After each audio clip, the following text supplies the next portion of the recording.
Good morning everyone, and welcome to the Sabi Sands here in South Africa. We are on Djuma Private Game Reserve and it's a cold morning, and I say cold, it's I guess a relative term to what you're used to, and it's a cold morning for us here, and it's also quite misty and almost gloomy, so there's a certain atmosphere this morning that is not common or hasn't been common over the last few weeks and months, and we're arriving at an open clearing now where I'll be able to stop and Andrew will be able to pan across and show you this misty gloom. It could be a result of the fire we had nearby yesterday afternoon. There was a fire to our east, but it certainly is a moody morning here and looking forward to exploring. As I said, Andrew is on camera and Nikki's in final control.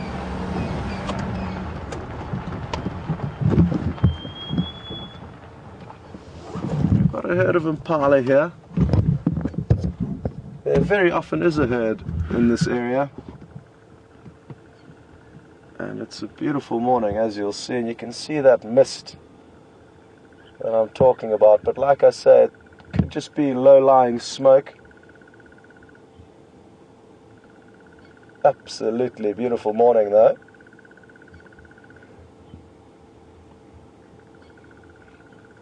And just to keep you updated, we've got 2 waterhole cameras that are monitored 24 hours daily in this area. One is on Arathusa at the waterhole, and that's one property that we can traverse, and the other is here on Djuma.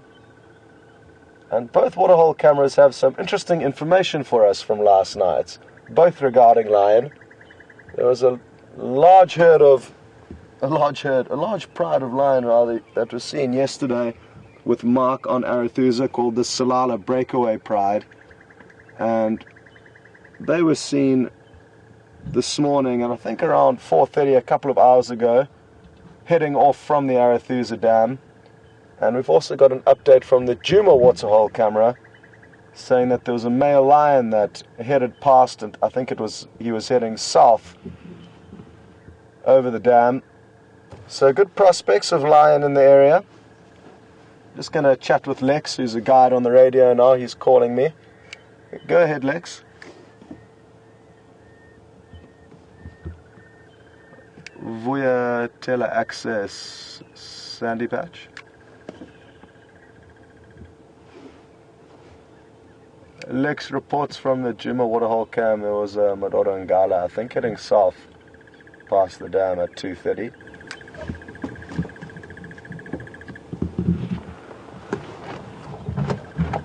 Now,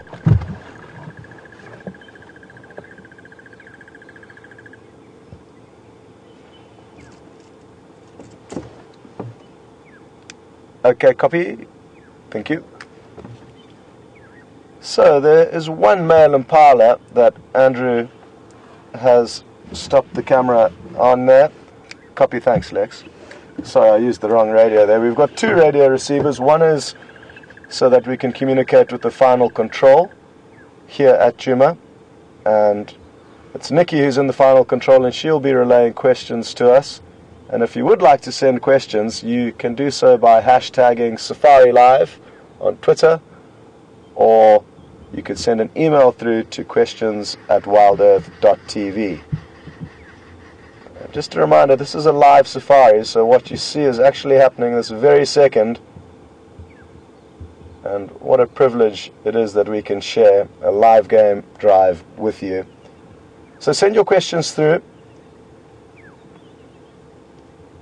Anyway, as I was saying, there is one lone male with all these ladies, but I fear for him, he's just here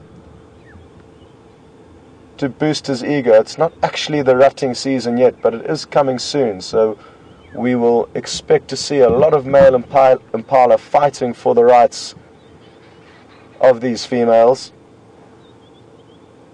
But you're a bit early, my friend. And it's far too peaceful and serene a setting for this male impala to assume that he has got rights over all the ladies. there are going to be a lot of men competing for this. And that's something that we are certainly looking forward to over the coming weeks.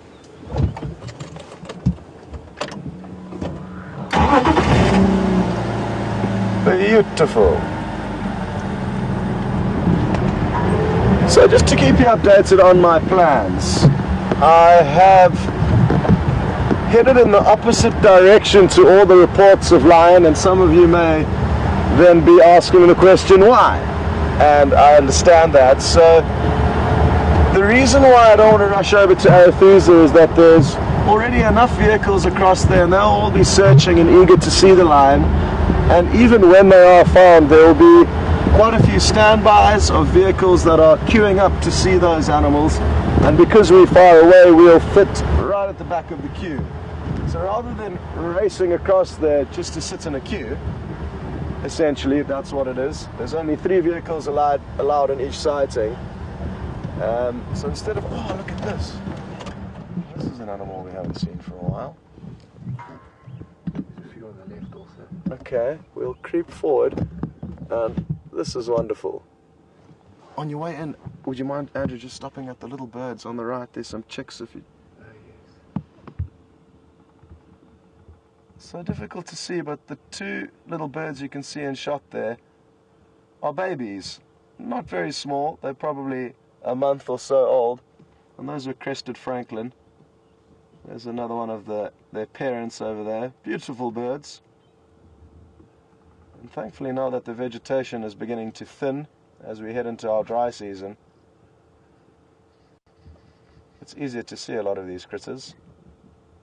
Now, this is clearly a zebra, and I'm sure all of you are aware of that, but this is the perfect angle to determine whether it's a male or a female. So, send your answers through to Nikki, again at questions@wildearth.tv or #SafariLive, and let me know whether you think this is a stallion or a mare.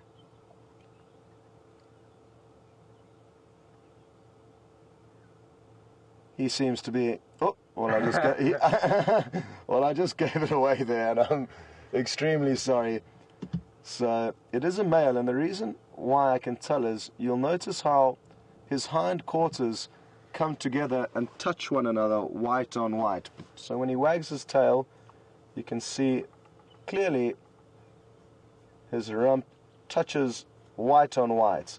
Females will have a vertical black strip between where their rump meet up, and that is the stallion, and he will have his ladies nearby. Now, unlike the impala that we've just seen, zebra compete throughout the year for their ladies.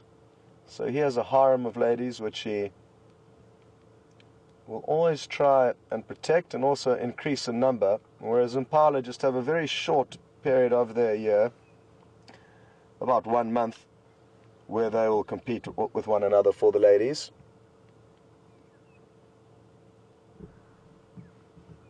And a lot of you, if it is your first time joining, firstly, welcome.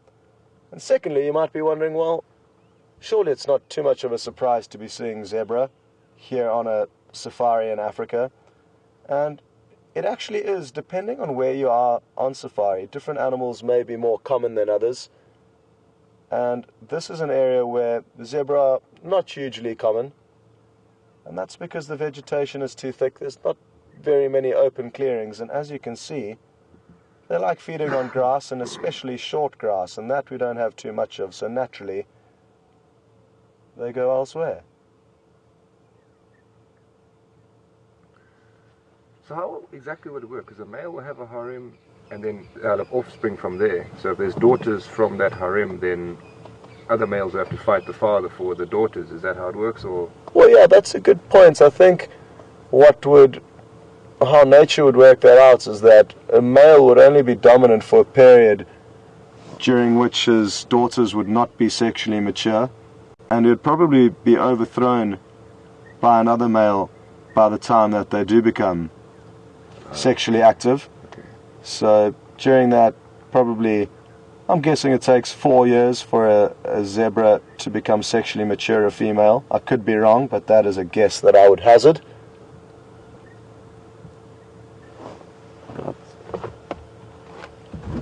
What I'm going to do is just creep forward a little bit and see if we can see the rest of this harem that we speak of, and see what the ladies are up to.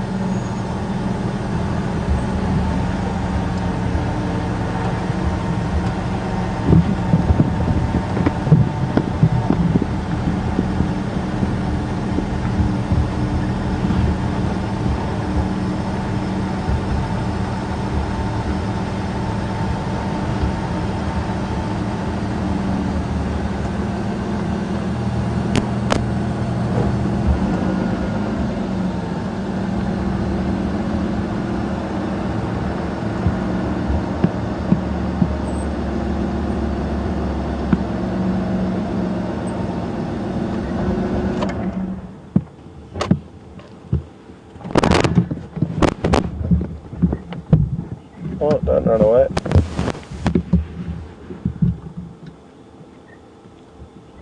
So Andrew's just panning across to the small calf, and they will be playful early in the morning. And great camera work there, Andrew, following it as it ran behind that vegetation. And just like most animals,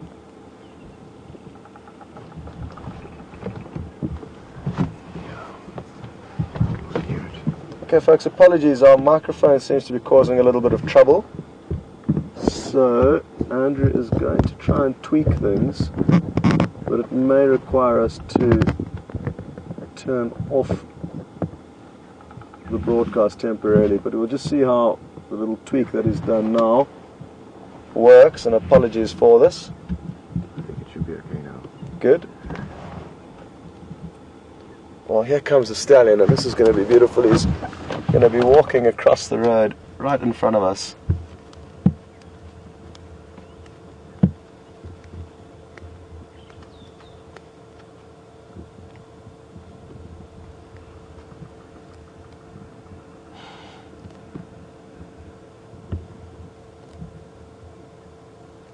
And this is the short grass that they are targeting.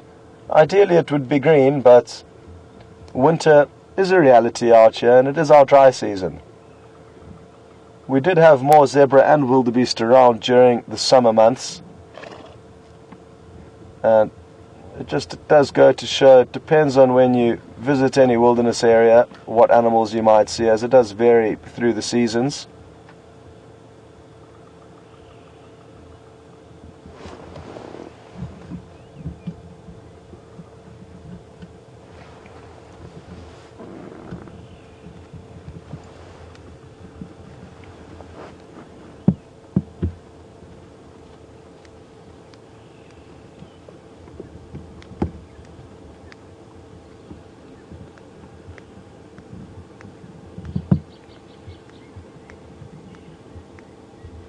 You can even hear his hooves clipping against one another as he goes.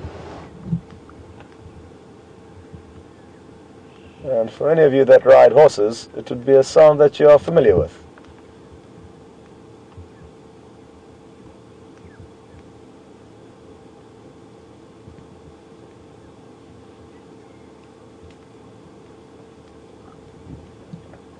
Well, like I said, it's an animal we don't often get to see, and what a great start to the morning it is then.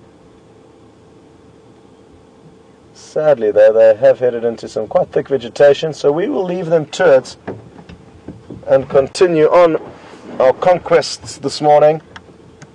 And the plan is, as I was saying before we did bump into the zebra, is that we're going to head away from all the initial potential action and go and search an area where there aren't many vehicles. And once I do have updates on the radio of what has been located on Arethusa and the various other parts of Djuma, we can then make some decisions as to what we should do.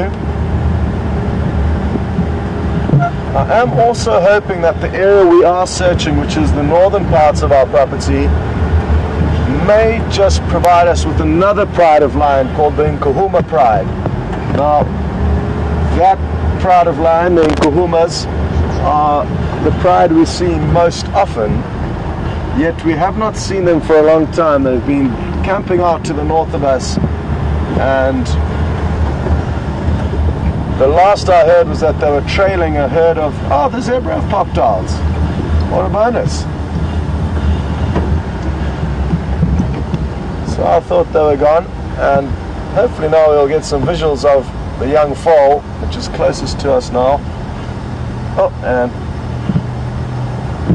you can see it certainly does have a playful spring in its step. Beautiful.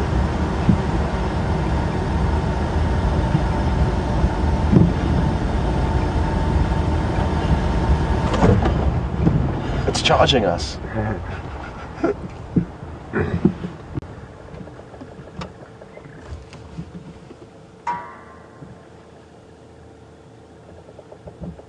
You'll notice how when they are younger their coat is a lot more furry, and they certainly take on a slightly different appearance to the adults whose coats are short, and therefore the black and white lines very clear and distinct.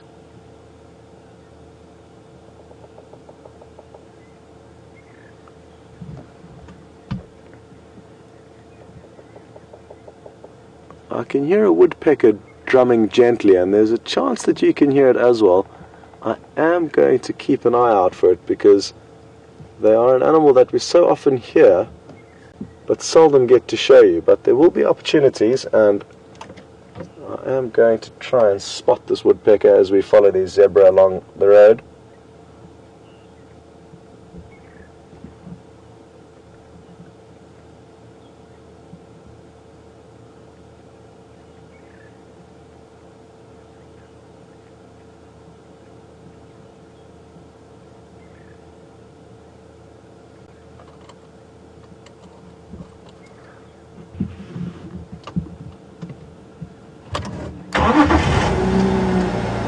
Woodpecker sounded like it was calling from somewhere just on our left.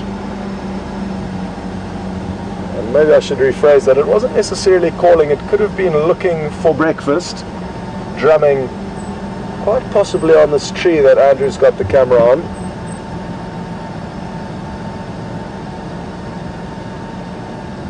As there are quite a few dead limbs that are going to be a great place to look for food, as they'll be full of insects. But no luck, it doesn't appear to be visible here. Can we just go to quick loop quick? The mic is still... Okay. Yeah. Okay folks, we're just gonna switch off very momentarily. It'll just be a minute or two and fix out the problem we're having with the mic, and we will be back with you.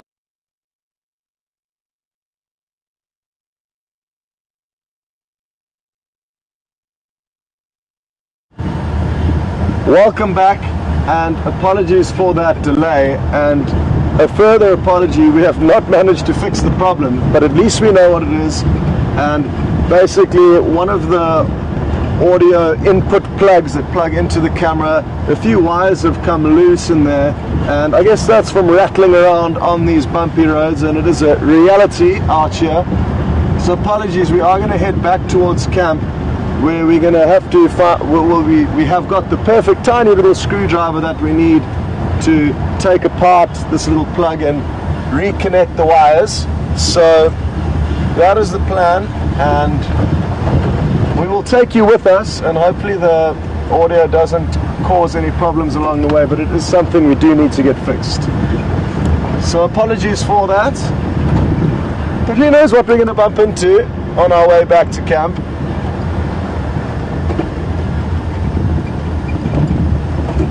We are going to head back on the exact same route we came in on, and that's because we'll get back to camp quickest that way. And naturally you feel, well, we've already explored this road, and therefore we probably won't bump into anything else. And yes, it's fair to assume that, but you cannot be sure that simply because we've driven down this road 5 or 10 minutes ago, anything could have changed, and an animal may have popped onto the road And if one does, especially if we can find tracks of one, we'll know they're extremely fresh because we've already checked this area.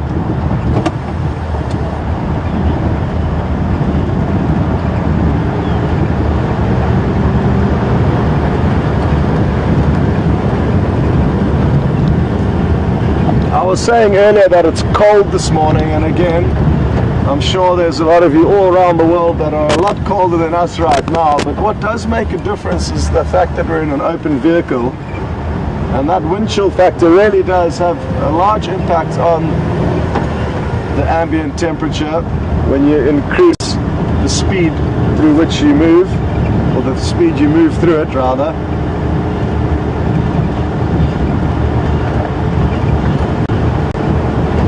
But I love this weather, and also love the scenery and vegetation as we cross over from summer into winter. You get a beautiful transition of different colors, and more importantly, it does become open and easier to track animals down in the drier months of the year. The animal paths become more prominent, and even the roads just become drier and dustier and leave clear tracks for us to follow.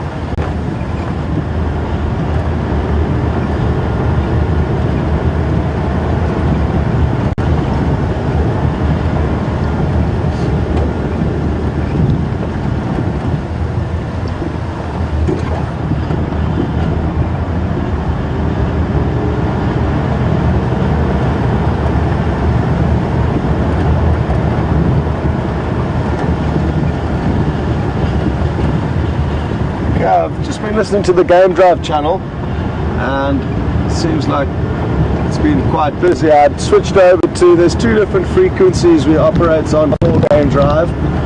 One for the eastern area that we're in now here on Juma, and then one for the western area that we also head across to on Arathusa. So I've been trying to bounce between the two to see what updates are available for us. Lex, could you just go again with your updates on what's going on around Inyala Road North?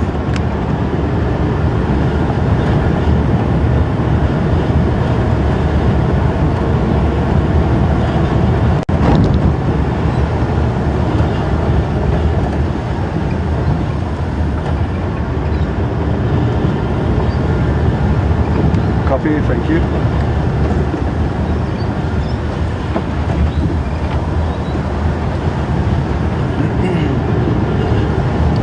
So we will be back at camp in the next minute, and suggestion from Nikki in the final control, and it's a great one I think, to kill the time while we try and fix this audio problem that we've been having. What you can do is go onto the WildEarth Facebook page and have a look at a video that VM, one of the cameramen, has cut together. And it's of a recent sighting of the Mvula male leopard, a dominant male leopard we see in this area. And it's just some great editing work done by Vim, and something to keep you occupied while we fix this problem. And for those of you who have just joined in the last few minutes, you may be thinking the audio is fine. It is predominantly, but as soon as the camera moves, this loose connection causes a horrible crackling sound, so we just want to get to the bottom of that, and then we will continue out on our search. But we are arriving back into the camp now, so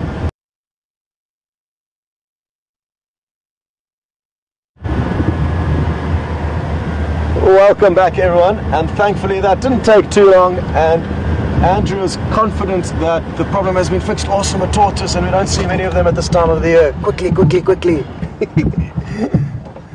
Well done, Andrew.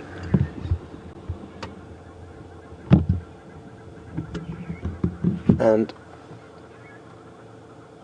it has stopped and is obviously cautious of this large being, which is us, that has now stopped quite close to it. but he will no doubt continue across the road. And this is fully grown. It's a Speak's hinged back tortoise, and it does have a slight hinge that it can almost fold its shell up ever so slightly to help conceal the fleshy parts of its body so that predators cannot very easily attack them. And we don't see many of them at this time of the year because it's very dry, and tortoises rely on moisture, and obviously because they cannot travel large distances very easily, they tend to really slow down into the winter and almost become dormant. And that's something to remember about tortoises. Ooh, I can hear the audio again. Oh no. Well, it appears that our audio problem is not entirely fixed. We thought we had got to the bottom of it. It was a loose connection. But just bear with us. And it's going to be difficult for us to fix Archer. Thankfully it only crackles sporadically and not very often. But apologies if you do hear that crackling noise. As I was saying though, it's something important to note when viewing tortoises, regardless of where you are in the world. If it's a dry season, you shouldn't pick them up, because tortoises will often urinate as a defense mechanism, and by picking them up it would cause them to urinate, and they can often be expelling precious liquid that they would naturally still be able to use. And here we have some tracks. Well done, Andrew, and awesome to be able to show you the tracks of this tortoise coming across the road. You can see obviously a trail of legs on the left and the right, making a very clear track that can't really be confused with anything else out here, other than the other type of tortoise that we get called a leopard tortoise.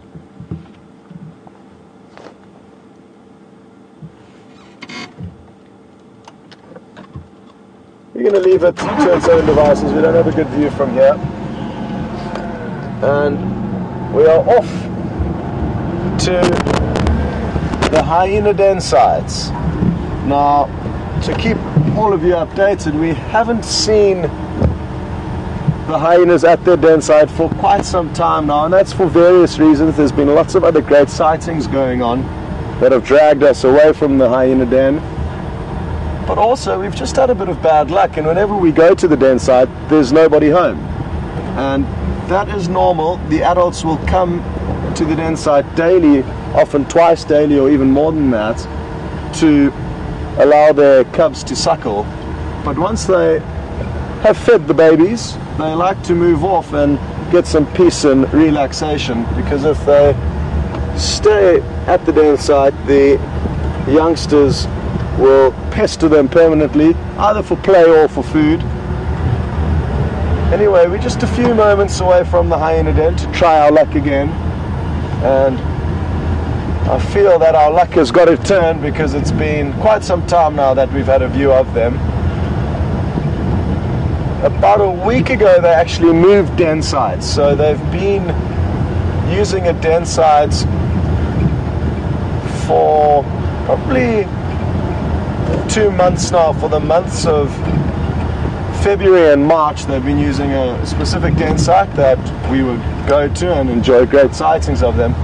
But like I say, just about a week ago they've moved, and that is normal. They do like to move their den sites from time to time. There's no set rule as to how often they'll change, but basically the build-up of excrements as well as parasites within a den over months will force them to move off to a den site that has not been utilized, and therefore Mother Nature's kind of naturally cleaned out the excrement. The decomposers would have come in and got rid of that, and the parasites naturally would have left, because there was no hosts from which to parasitize. Scotty, I wonder if there's an audio connection with your front mic somewhere. Maybe it's a bit loose somewhere that side. Okay. I can have a quick check. Have a quick check. I just want to check my mic, which is a good idea.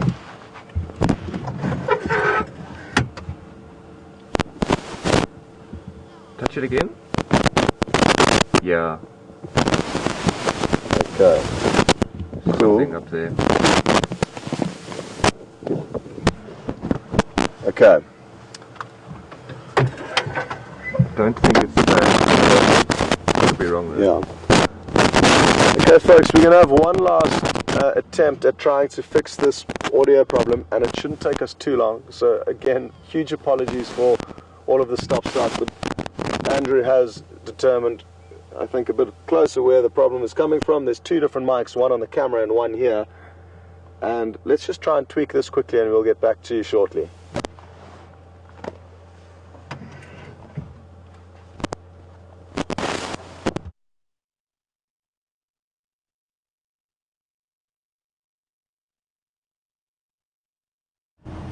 Welcome back, and again, huge apologies for the delays caused by this audio problem we're having, and we've decided to just unplug the mic which is coming from the camera. It appears to be the one causing trouble, so apologies if my voice comes through a little bit softer, but I will try my best to just speak forward to this front mic, and that way we can continue the show. I think it's rather speak to the back mic. Oh, is it the back mic that's... Okay, perfect. Yeah. Well, either way, it seems like everything is under control, and we are on the access road into the hyena den site now. So just in a few moments, we will find out whether we're in luck or not.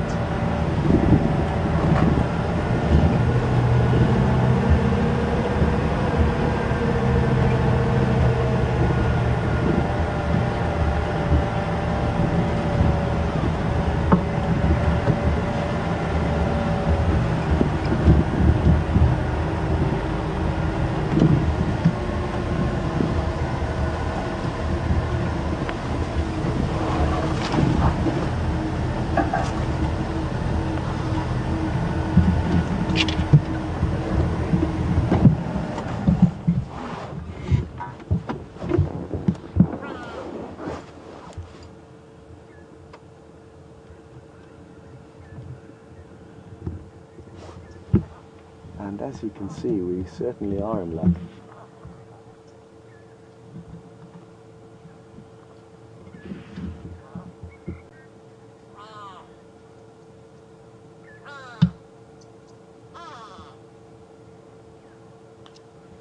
So there's two separate litters of cubs at this den, and we can see three different cubs, one which is slightly older,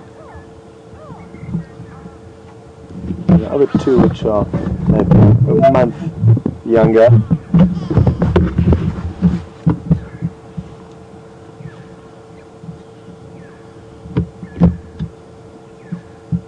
And they really are inquisitive and quite often come very close to us, but as the other vehicle that is in the sighting started up, they got a little bit of a fright, and it is normal for all the different animals to get the odd fright, and obviously we try and avoid it as much as possible, but there's only one way to start your car, and that's just what happened.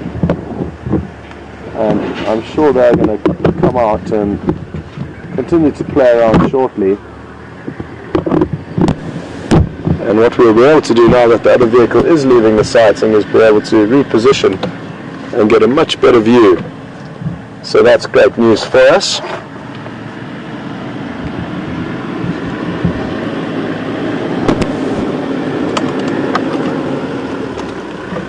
Morning. How are you doing? Good, thanks. Sorry to Good. No problem at all. They'll come out now, okay.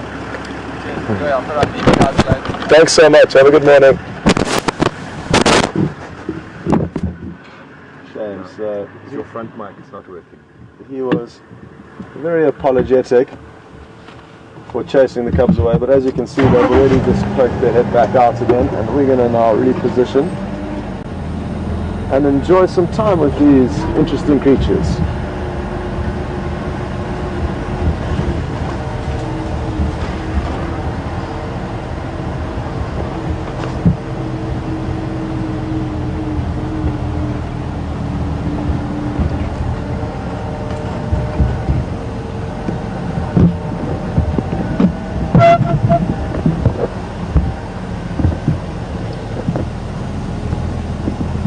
Well,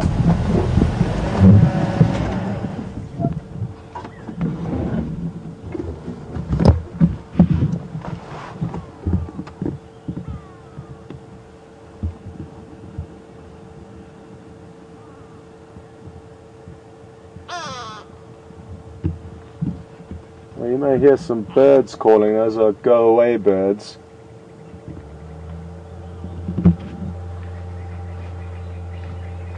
But they've just flown off, so we probably won't hear from them anytime shortly, unless there's one still sitting in a tree that I cannot see. And look at how cute this is. One of the cubs is peeking through a little gap.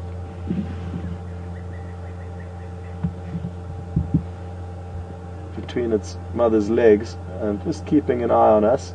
There it is.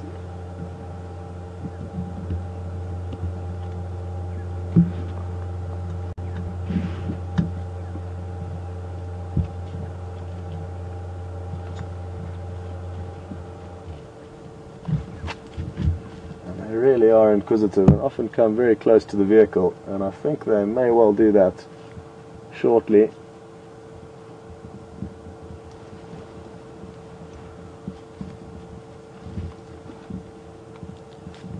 So, those are the two smaller cubs from the most recent litter, and it was the slightly larger one.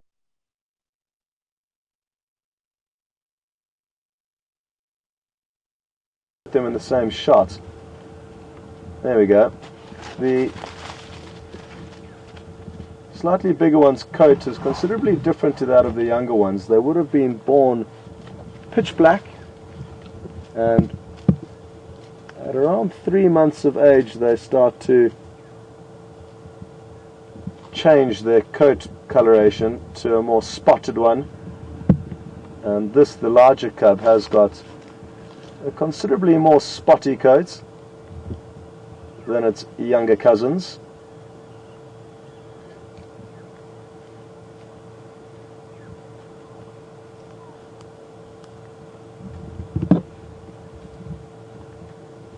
And this one's now taken some time off to do some chewing practice. And being a hyena, they are an animal that has one of the strongest sets of jaws out here. And it's important for them to start training and practicing to use those jaws and building the huge muscles within their jaw bones, so that when they do become older, and they do need to crunch through bone that no other animals can crunch through, they'll be ready for it.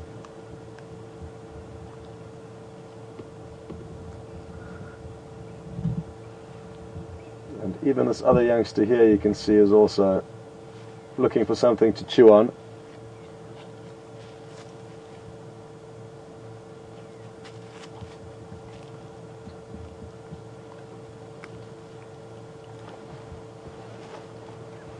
Go ahead.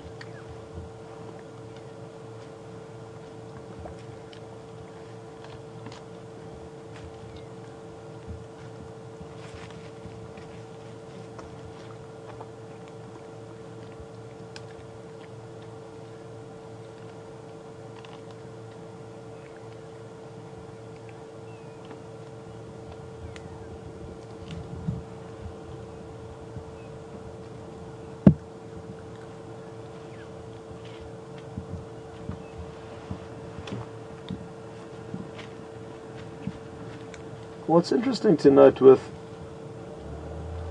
this clan of hyena is that there's only one adult that we can see here now, and she is the mother of the other two cubs, not the cub we are viewing now. And it's not very often that we see both adults back at the den sites at the same time, which we can therefore read into and assume that even though they're part of the same clan, they don't necessarily move around with one another in search of food. Now, they don't only scavenge hyena, they are also formidable hunters when they need to be. However, in this part of Africa, in the Sabi Sands, they rely a lot on stealing from leopard, and they can do that single-handedly They don't need other hyena to help them. And because there is a high leopard density here, they've almost become specialists in this task. Whereas other areas of Africa, the clans of hyena will actively search for food and prey together in order to have strength in numbers. And obviously, if there's enough hyena around, they could even overthrow lions from a kill.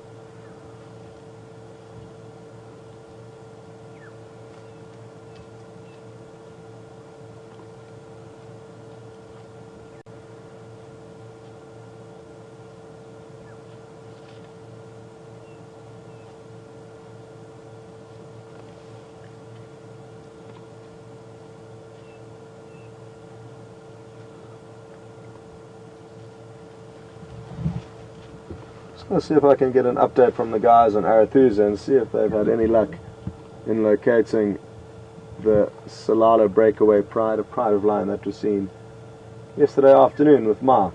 And what a beautiful sighting that was. Morning guys, Scott here, can anyone copy me?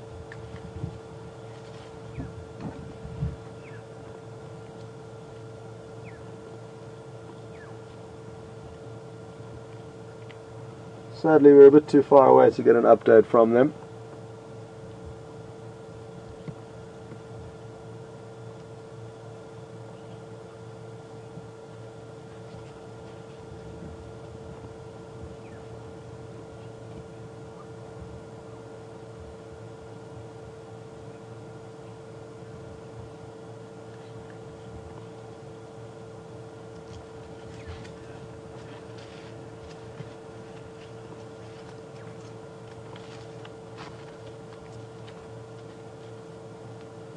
Now we can see these two cubs playing around, and yes, it is playful, but already from a very young age they will be beginning to assert dominance over one another. And they'll do this because there's an intense hierarchical system within a clan of hyena, and siblings will compete to become the next king or queen of this clan. And therefore you can expect stronger competition and more aggressive fighting between siblings of the same sex. So males would fight more heavily with other males and females with other females. And it has been documented and noted that they'll even compete to the point of death, whether they outcompete one of their siblings when it comes to nursing, or whether they physically actually attack and kill one another. And yes, nature can be harsh, but it is a reality, and we can only speculate as to what happened to the sibling of the older cub. There's only one left, and this almost certainly would have been more born.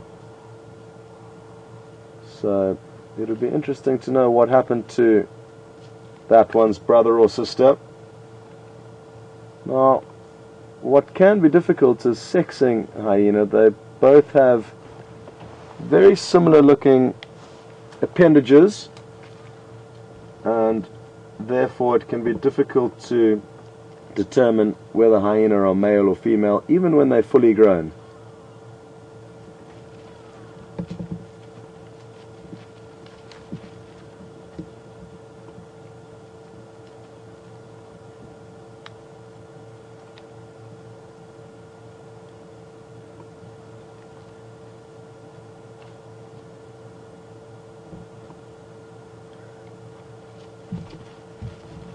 Go ahead.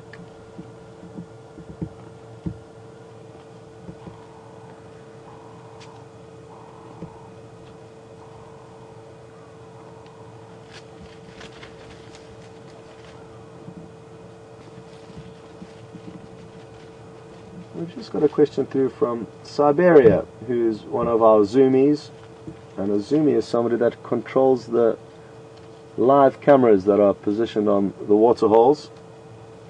Good morning, Siberia, and hope you're enjoying your morning here at the den site with us.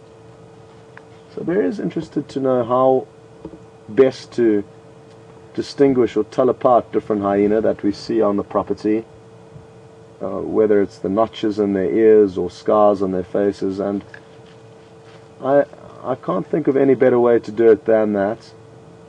They can be tricky animals to distinguish, and like Siberia mentioned, the notches on their ears or scars on their faces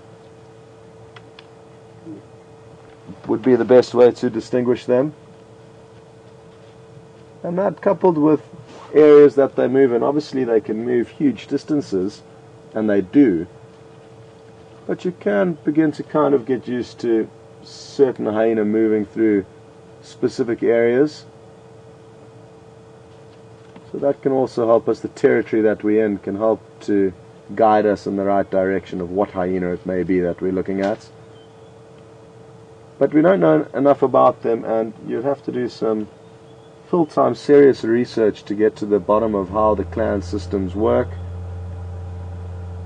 There could well be den sites on this property of other clans of hyena that we simply don't know about. There's huge tracts of land where no roads take us, and can often be very thick. And therefore, whatever goes on in those areas, we will have no idea. Go ahead.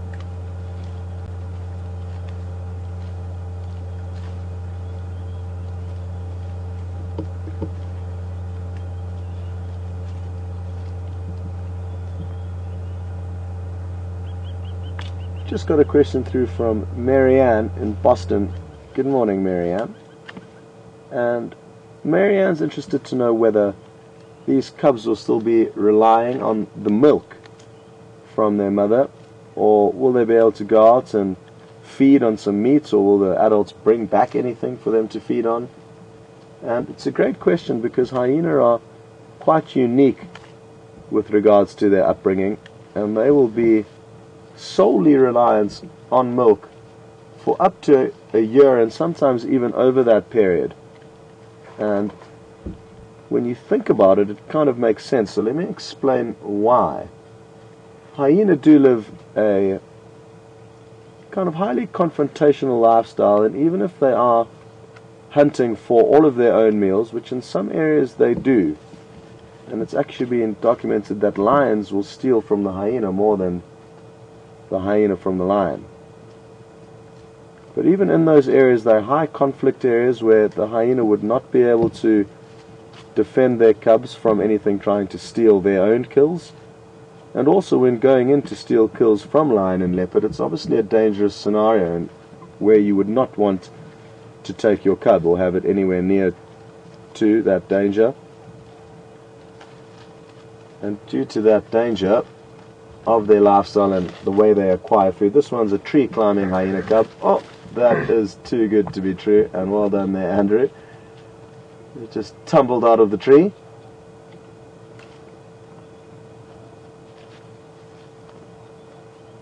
But they do rely on milk for much longer than lion or leopard.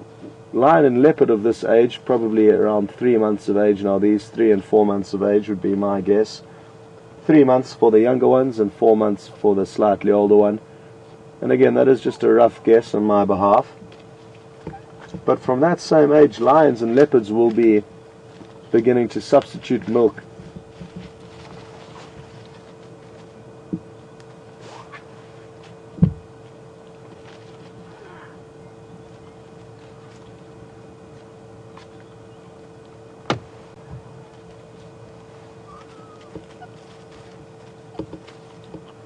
And the hyena's diet of a lot of bone, which they can crunch through, and not only can they crunch through it with their incredibly powerful jaws, but their digestive system can also further break down those shards of bone, and they'll therefore be receiving a high calcium intake, which makes for very nutritious milk to raise their cubs with.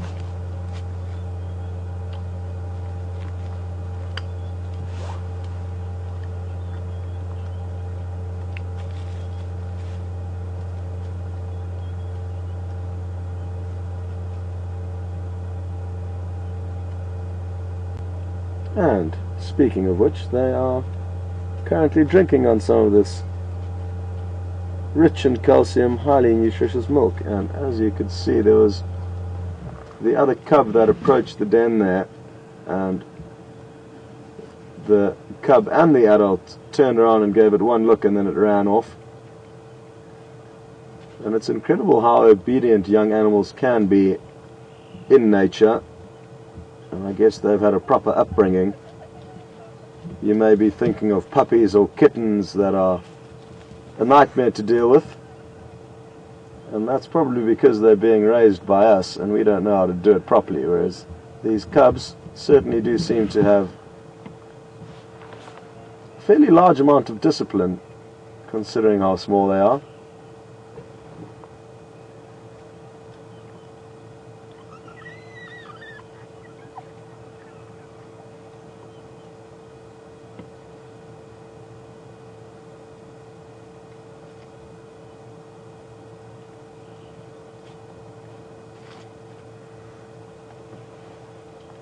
Go ahead.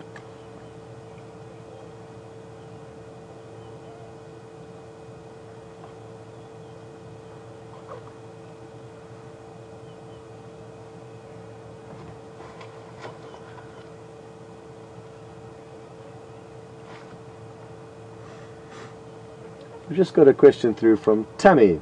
Good morning, Tammy, and welcome. Tammy's interested to know how they would have moved from the den site where we used to view them to here, and it's just to give you a bit of an idea as to how far it is. It's probably about 3/4 of a mile as the crow flies directly from this den site to their old one, and I think cubs of this size would have walked, but it was a few months ago that Andrew was lucky enough to see the cubs being relocated, and they were carried. But that was a few months ago, and they would have become a lot bigger by now. And it would also be interesting to know whether the whole clan was present, how many hyena were involved in the relocation, because it's obviously a very, very dangerous period for the hyena. Unlike lion, who have the defense of the rest of the pride, and they are one of the most formidable predators out here, they can look after cubs regardless of the situation they are in. Leopard cubs, on the other hand, have the advantage of being able to climb, so they can climb up small trees and bushes and get away from lion and hyena. Whereas hyena, these little cubs don't really have guaranteed protection from their adults, as the competition may be too fierce if it's lion, for example, and therefore it would be a very dangerous period of their life to move from den to den. How many hyena were around when they moved last, Andrew? I only saw one hyena being moved. I think it may have been this one. Okay, so you just saw one adult carrying it in its mouth. Yeah. You see, so that's some information from one of their recent moves. But nothing is cast in stone out here, Tammy, and things will change between different clans and between different days. So it's hard to tell exactly how they would do it, but it certainly would be a dangerous time for the cubs, and the parents would be very cautious of how they move them.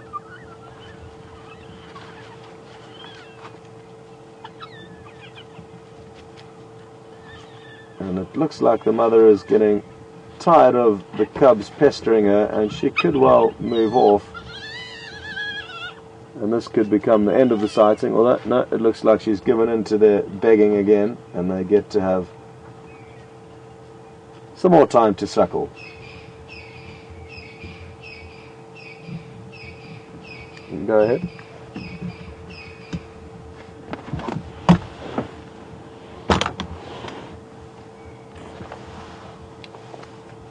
We've just got a question through from Remay on Twitter. Good morning, Remay, and welcome. Remay has just asked me to climb inside the den site and see how deep the burrows are. No, I'm only joking. Remay has not asked me to do that, but Remay has asked, how deep do the burrows go into this old termite mound? And it's a question that I would love to be able to answer, Remay, but I do not know the answer to it. And I have not poked my head down one of these dark holes for fear of whatever may be inside it, even if it's not active with hyena.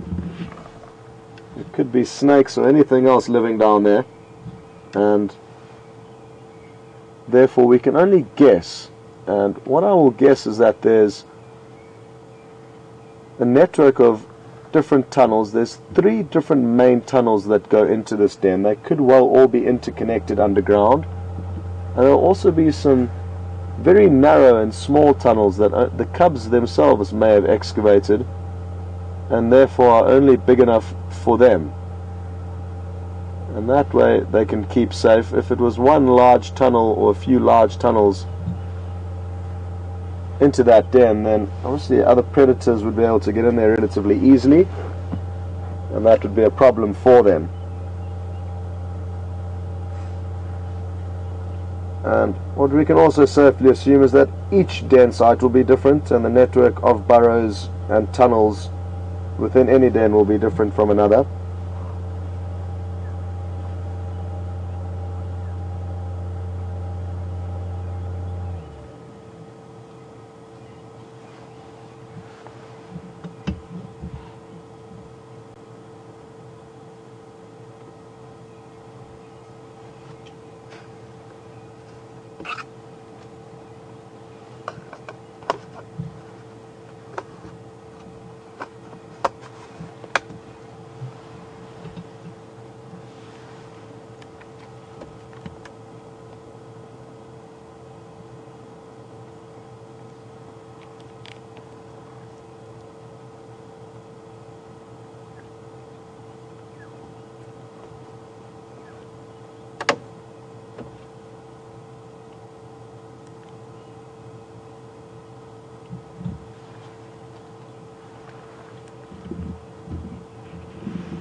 This is the older, more inquisitive cub who's coming up to us, head held high, sniffing, and I wonder what smells he's processing and what he thinks of the smell coming from us and the vehicle.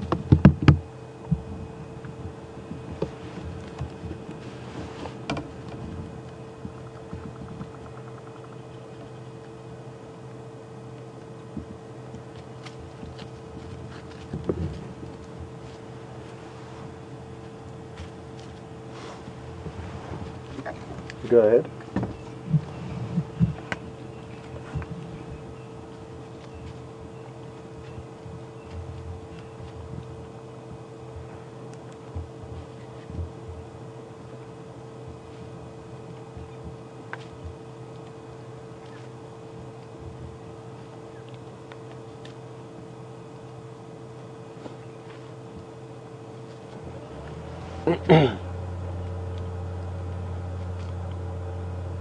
Just got a question through from Lois in Buffalo. Good morning, Lois, and welcome. I hope you're having an enjoyable safari with us. Lois is interested to know whether the animals in this area will shed their coats in the summer and or grow a thicker coat in the winter time. I'm not sure what gave them a fright there, but back to your question, Lois. No, they may do ever so slightly, but we don't notice very big differences in their coats between winter and summer. So if they do change it and it does become thicker, it's not very noticeable. And look Look at these cubs getting excited with one another.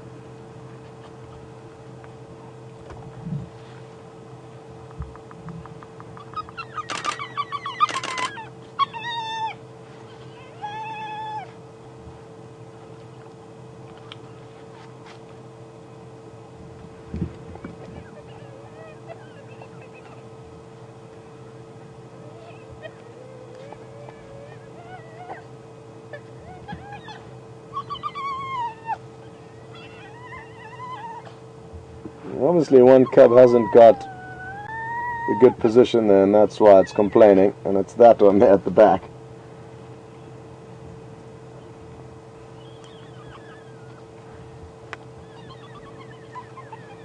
Now what we can assume from this behavior is that these two seem fairly evenly matched, although it is hard to say, but we could maybe assume that they are both male and or both female, because it's an even competition between the two cubs.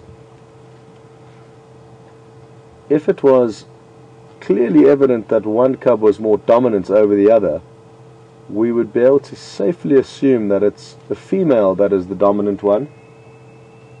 And quite often in hyena society it's the females who are dominant, and even larger than the males.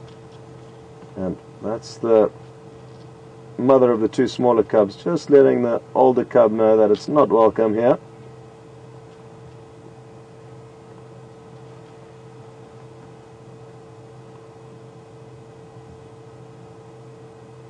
What have they heard? Their senses are so much better than ours. And the mother's ears certainly have pricked up. Now whether she can hear something approaching or hear alarm calls of animals that may indicate a potential meal nearby, who knows? But certainly worth monitoring and keeping an eye on.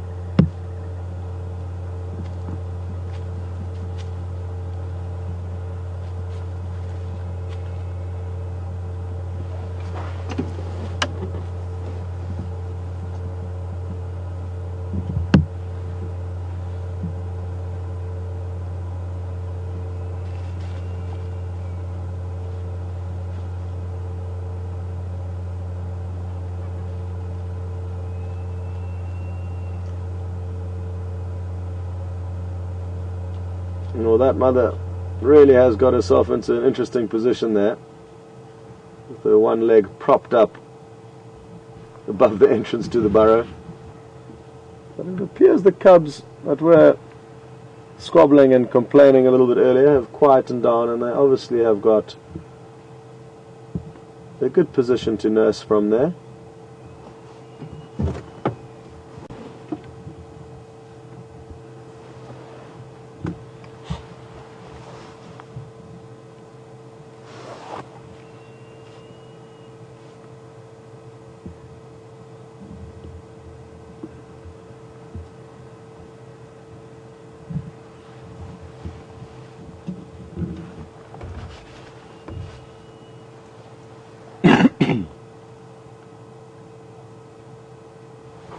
Well, as much as I love these hyena and their den sites, I think we have seen some good action here this morning, and now that things have quietened down a little bit, we can head on and see what else we can find. Oh, cancel that. Cancel that. So this is obviously, could well be the animal that the mother heard earlier. It's another hyena approaching. Let's see what happens here. What kind of a greeting this hyena gets.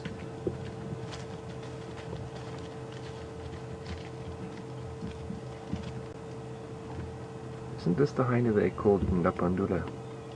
It could well be. There is some confusion as to a young hyena that we saw last in December, I think, was the last time we had confirmed sightings of another young cub that could well have grown into the individual that we are seeing now, but we can't be certain, and I am not a hyena expert and have not followed them closely enough to be able to assume for certain or tell you for certain that this is a hyena that we saw growing up a few months ago. It is young, and that we can tell quite clearly now, because look at how dark its spots are compared to the older female. So that's a characteristic feature of a younger hyena. The spots will be more prominent and they will fade from black to brown as hyenas do get older. Clearly though, they are one happy family and they're all saying hello to one another.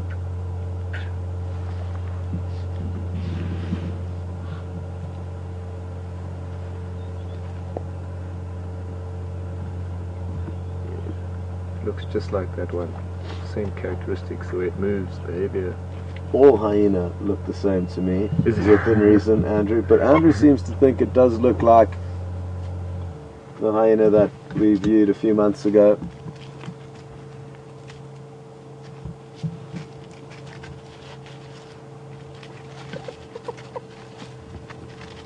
Wonderful. Good to have an older cousin around that the cubs can play around with.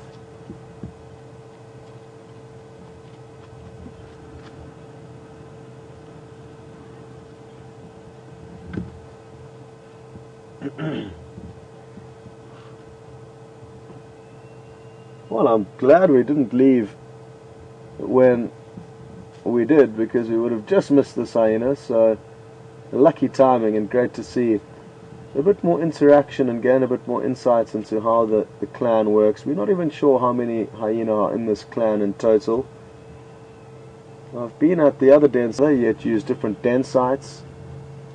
I'm not sure, but there is a lot of unknown with the hyena of this area. And you may notice how I keep reiterating on that it's the specific hyena that we are viewing within the Sabi Sands. Hyena occur throughout most of sub-Saharan Africa, or the spotted hyena, which is the hyena we are looking at now. And depending on the area that they're in, their behavior will change dramatically.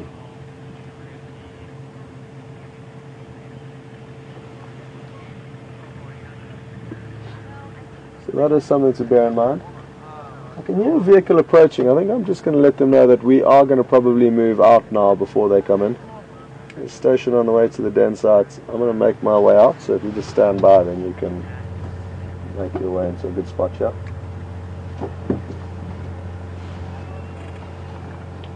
Okay, folks, well, I hope you have enjoyed the sighting, and it is not easy to leave, but the fact that this other vehicle has arrived, we can let them get into a good spot, and we can also go and have a look what else may be going on the reserve this morning.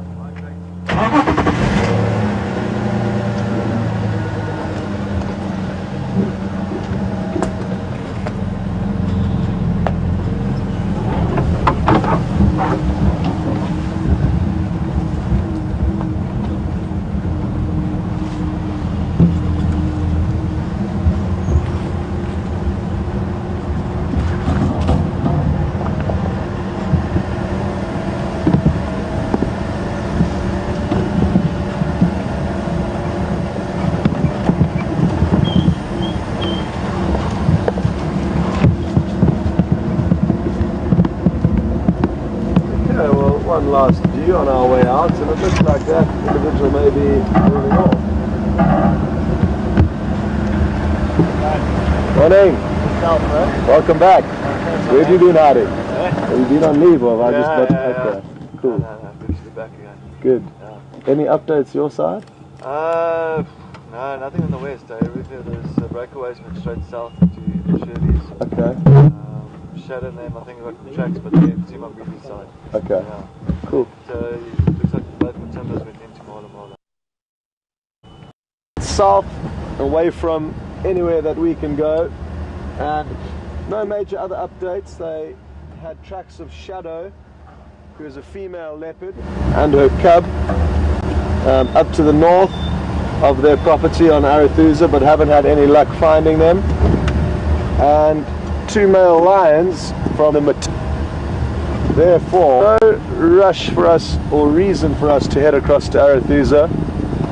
And I'm glad we bumped into Cedric before heading across there to get better radio comms, because I was planning to go across there in the hope that we'd be able to show you the Salala breakaway pride of line, and I think it's 13 line in that pride, so really impressive to see that many line together. And watching Mark with that pride, because it was an absolutely beautiful setting, and at one stage you had the whole pride of lions flowing either side, around either side of his vehicle.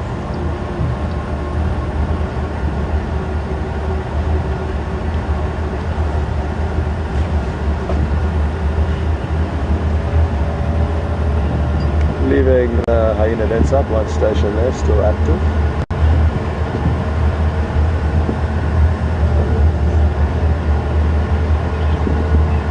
So an initial plan of mine this morning was to head up towards Buffelshoek Dam, but then we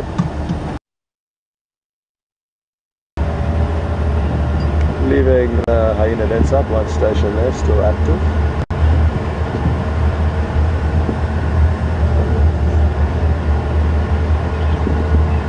So an initial plan of mine this morning was to head up towards Buffelshoek Dam, but then we had to divert from that plan due to the audio issues we were experiencing, and we came back to Camp Tetrit. So we didn't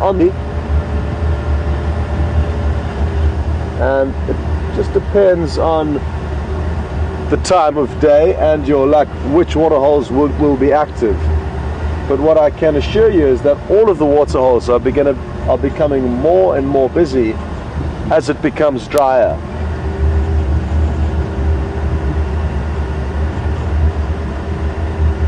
Other dams, and hope that there may be something there. Typically the dams are more active when it's hotter, and today is a cool day, there's a full cloud cover, so maybe not the best conditions to be checking waterholes in, but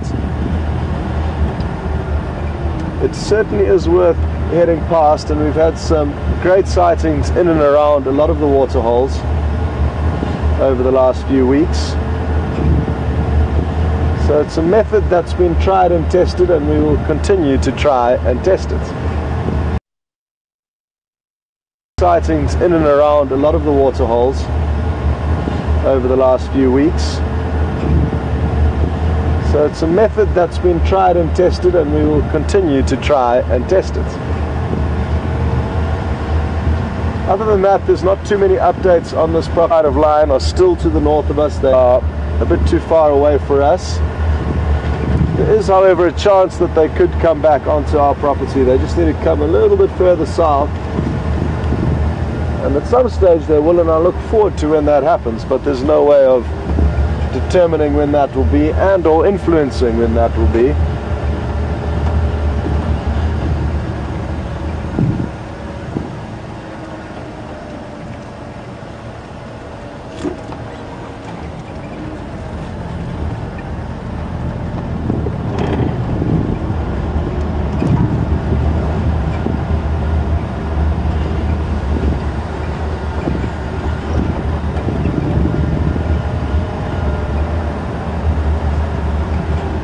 Go ahead.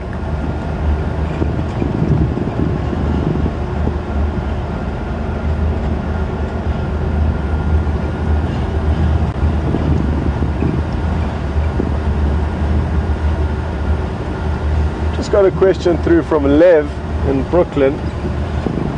Good morning and welcome on board with us, Lev. I hope you're having a great time. Lev is interested to know when the older hyena cub, the one that wasn't allowed to feed, will get a chance to feed, and that would be when its mother returns. So it's two separate litters that we were viewing there. One slightly bigger cub is an only child and therefore gets sole attention from its mother, but its mother was not at the den and could be out lying below a tree looking up at a leopard feeding on its kill, who knows, but its mother just simply wasn't there. If it was there, it would get its chance to nurse, and understandably its mother knows how often she needs to come back to the den to feed her cub, and evidently they're on a different rotation or roster to one another, the two separate mothers of that den site.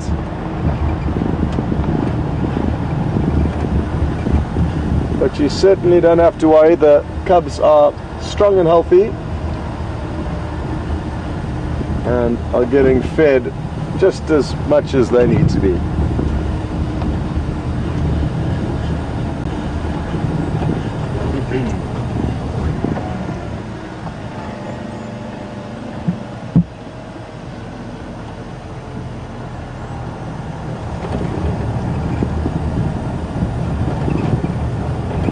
So this is the first waterhole we are checking,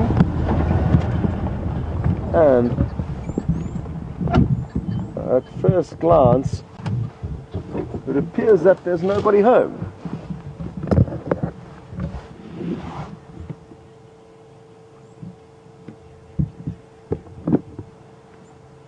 Which is no great surprise, but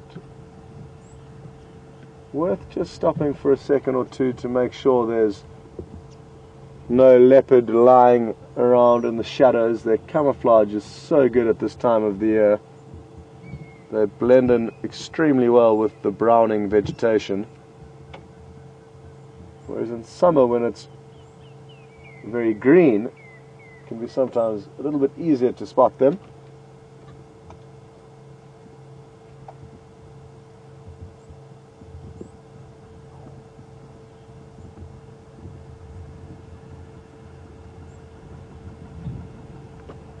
So,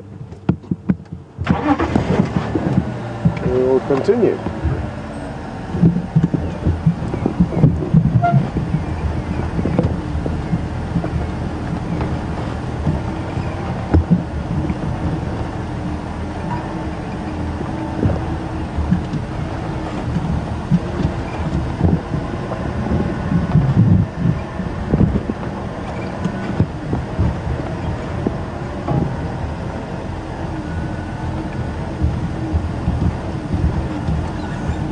Checking carefully for any tracks, even though there's nothing at the waterhole now. A lot may have happened during the course of last night, and that's why I'm just checking for any tracks of animals that may have come to drink, and therefore get an idea hopefully of where they could be hiding now.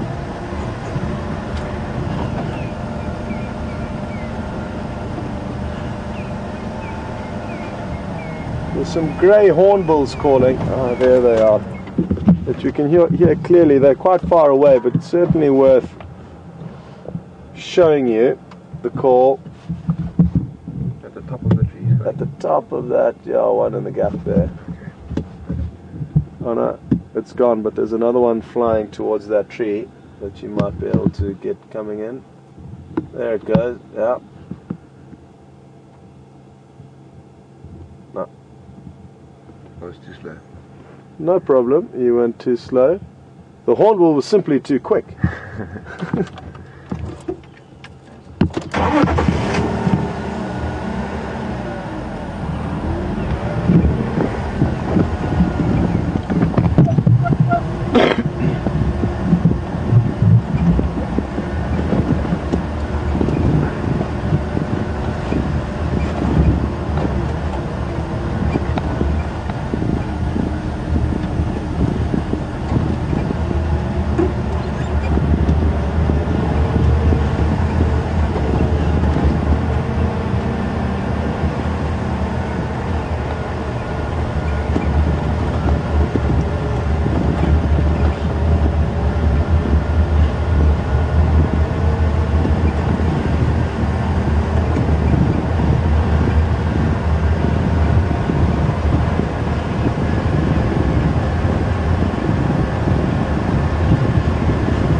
Copy that.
Come on, animals.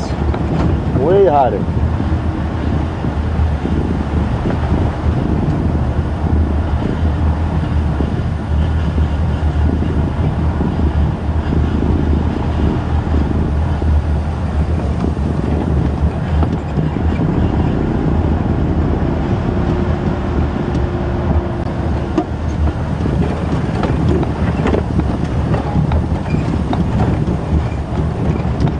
So, again, I will keep you updated on what is going through this little brain of mine, and the plan is to head east from here, which will take us via Treehouse Dam, and from there we will start veering further north up towards Buffelshoek Dam. And again, it's not imperative to check the waterholes. Like I say, it's not hot and there's not necessarily going to be a menagerie of animals drinking and playing at the water's edge, but there are kind of points of interest that again may have attracted animals at different stages of last night, or maybe when we are not around, but may leave tracks in the sand indicating where they would have headed from the waterhole.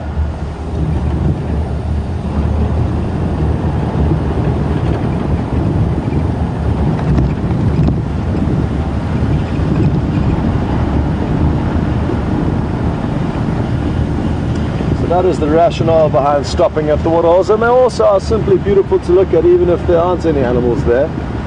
They are pretty areas in terms of the scenery,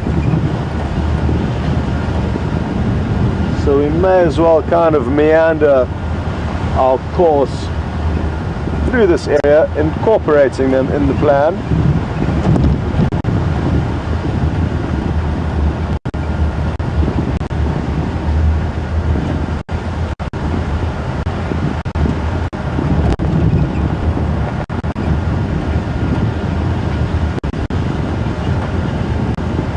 Also be able to double check whether the male lion that was seen on the Jumal camera last night was apparently heading in this direction, and they often use the same road and from Vervet Dam or Juma Dam south to this area that we're about to come to now. So often see their tracks crossing from left to right, which is not the way we want to be seeing them cross. We would rather be seeing them cross from right to left into our property. So Juma's on the left, there's another property to the right.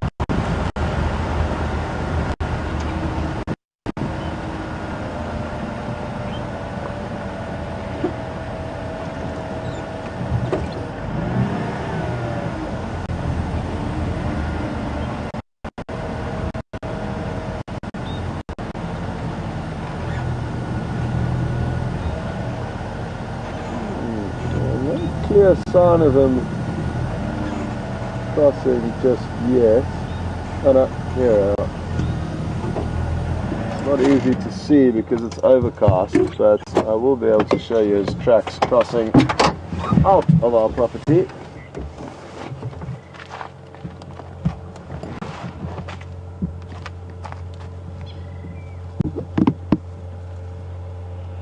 And here's the track. I can't see that one, Scotty. Can't you? Yeah, it's a bit too close to the vehicle. Are you joking? No, I'm not.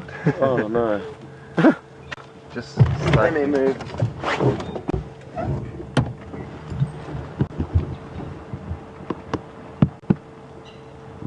She's just there.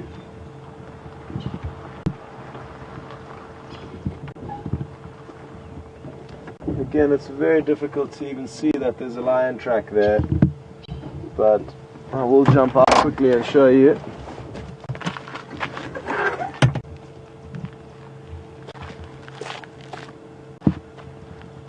So there are the 1, 2, 3, 4 toes and the back pad of the lion. So as big as my hand, its track heading in the wrong direction for us.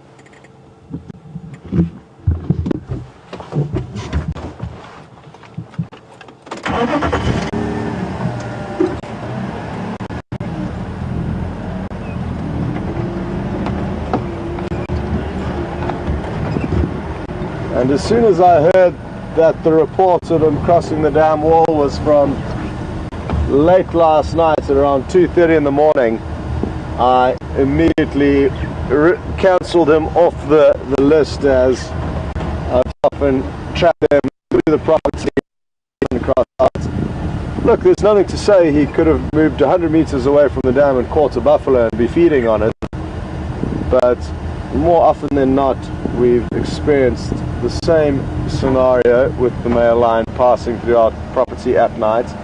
This might be quite a nice angle because we're eye level with this hornbill. It's busy foraging for breakfast. Oh! What have you found to nibble on there?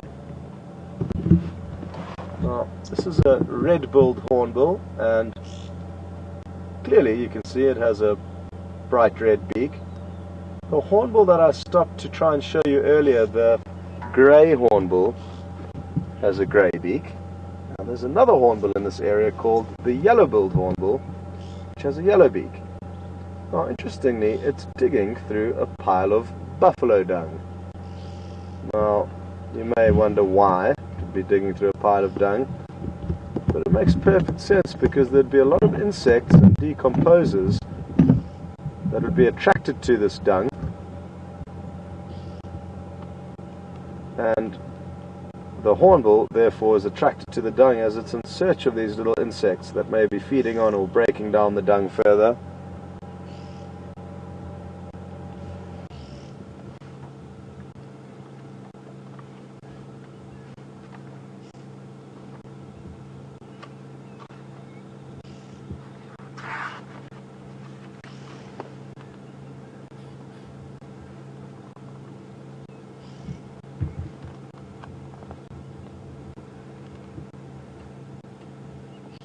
They are such wonderful animals to watch. I love hornbills, whether they're running around on the ground like this and or flying.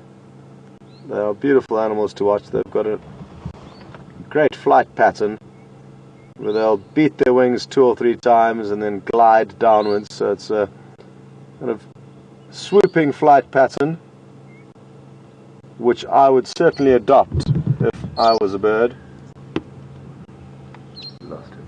And I've just, no problem. So it's just perched itself up in a tree there. I can hear a parrot calling. It's a loud screech that you will also be able to hear calling clearly. And what I want to do is just get us into a position where we can see what birds may be drinking at the water's edge. Oh, because the parrot's just gone. No, it hasn't gone down to drink, but oh no, it has. Okay, let's see if we can see this. It's just flown down for a quick drink.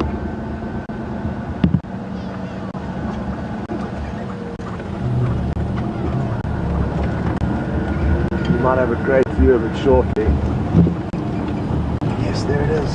Down on the left there, Andrew. Oh no, it flew off. But it might well come back. So Andrew, if you just wait on that edge of water there where those other birds are drinking, I'm certain it's going to come back down. And interestingly enough, it's been at the same dam, twin dams, where I've managed to share the best sightings of the brown-headed parrot with you. And I'm not sure whether it's the same one, but either way, the waterhole provides us with a rare opportunity to get these close-up, unobstructed view of the birds of this area. Now we can actually see 3 different birds all lined up there. The one on the far left looks like a greater blue-eared starling.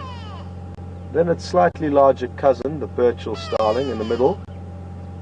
And the go-away bird on the far right. And it's the go-away birds that are letting off this loud call that kind of resembles saying, "Go away." Way.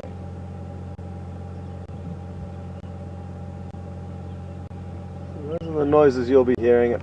I'm confident this parrot's going to come back down. Naturally, when they are out in the open like this and drinking, they will be nervous. So, it is a dangerous place, waterholes, and that's for obvious reasons. Predators, be it birds of prey or animals like lion and leopard, will know that it's a great place to ambush animals as they drink.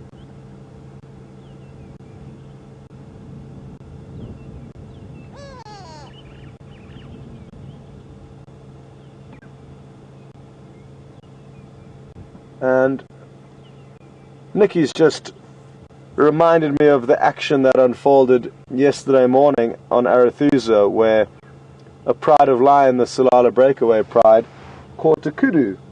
And it's a great example, thanks Nikki, of how predators will use waterholes and areas of high animal concentrations as good ambush points.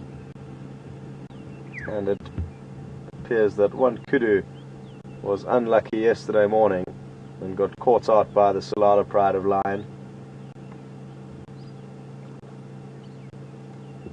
These are the go-away birds we have in shot now.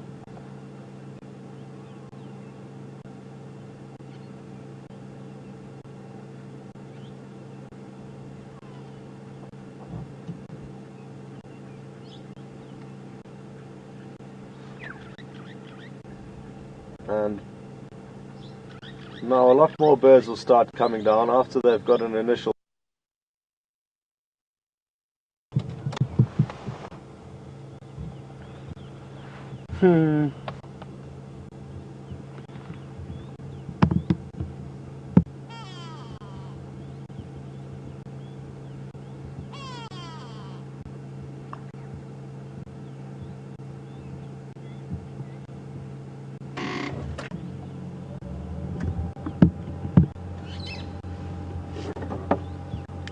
Copy, thanks.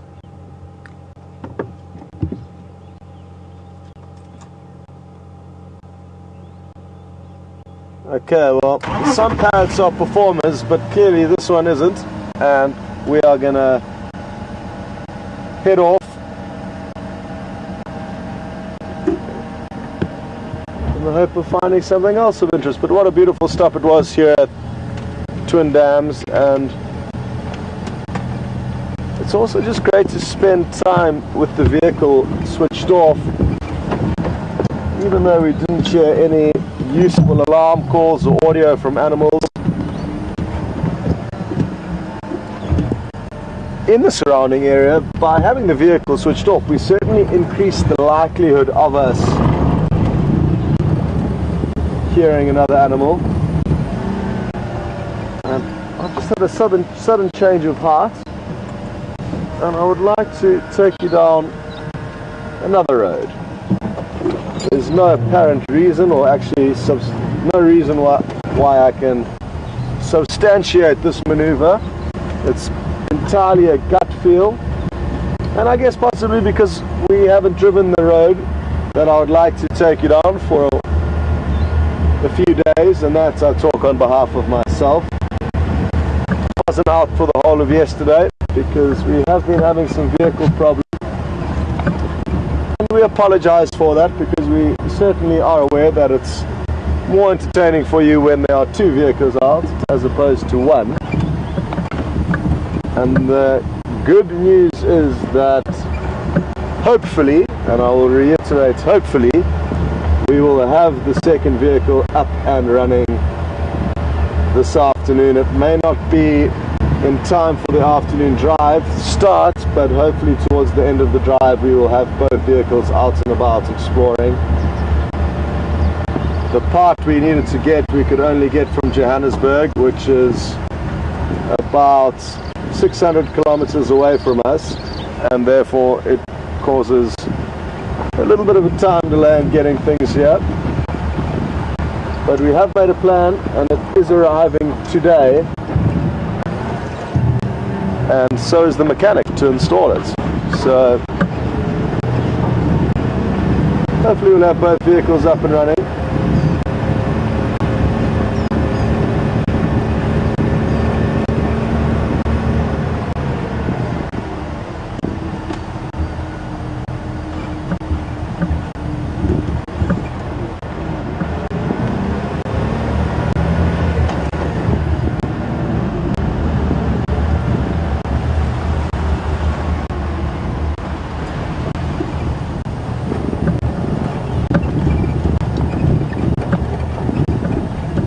So this is the road I was wanting to take you down, and it's called Leadwood Road, and it could very well be because of this tree on our right hand side, and it really is a beautiful specimen.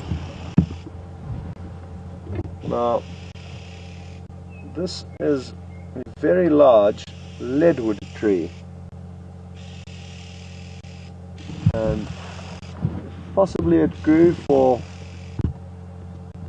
around 1,000 years to get to this size. It is now dead, as you can see, and even though it's dead, it's still a very important part of the ecosystem as it becomes home for many animals. There's cavities within the tree that birds like the starling that you've just seen may nest in. And there's a whole flock of oxpeckers that have just come and landed in the tree, and that's what you can hear. But the starling evidently has chased them off. And the oxpeckers are the birds that you can hear making that kind of call, almost like rubbing a comb over a sharp surface. So this is the leadwood tree. And that's the starling that we can hear really making a racket. And there will certainly be competition between the different birds for nesting sites. But it's not really the nesting season now. The nesting season would have been the summer. And they've already raised their chicks for the season. Go ahead.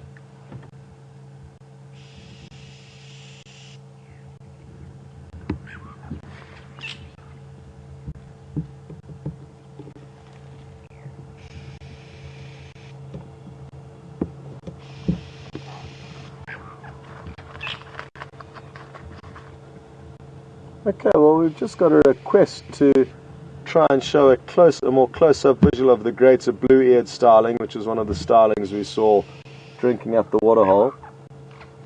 But Andrew spotted some kudu in the meantime, and the oxpeckers alerted us to their presence before we saw them, and it's so useful to be aware of the call of the oxpecker because it can alert us to animals, big and small. But I certainly will keep an eye out for the greater blue-eared starling to try and show you a more close-up visual. I just want to see if we can't get a better gap to try and show you these kudu.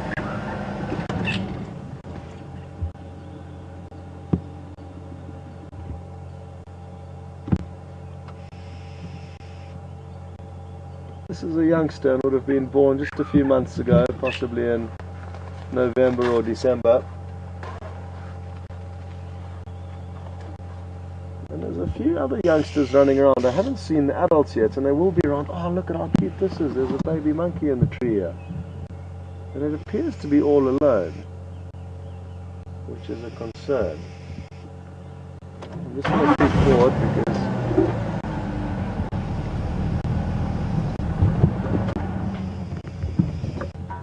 I couldn't see it from where he was, but this monkey does appear to be a little bit too small to be on its own. Now I just wonder if we can't see the rest of the troop in a nearby tree,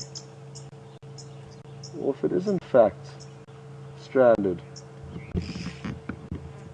It's busy plucking off the berries from this buffalo thorn tree, and they've got a sugary coating which can be quite tasty, and even us as humans can nibble on these seeds of the marula tree. The buffalo thorn tree. Well, at least it's feeding itself, but it is certainly too small to be alone, and I wonder why we can't see any other monkeys. I'm also interested to know whether, because it is stranded, oh no, here's another little one. So there's nothing to worry about, and the other one I've just seen is even smaller. There it goes. Well done, Andrew.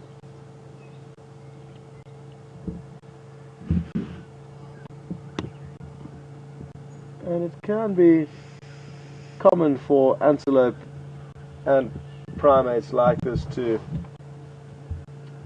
move around together. The monkeys may drop down tasty morsels for the antelope to nibble on, and it's simply also just extra eyes and ears for security.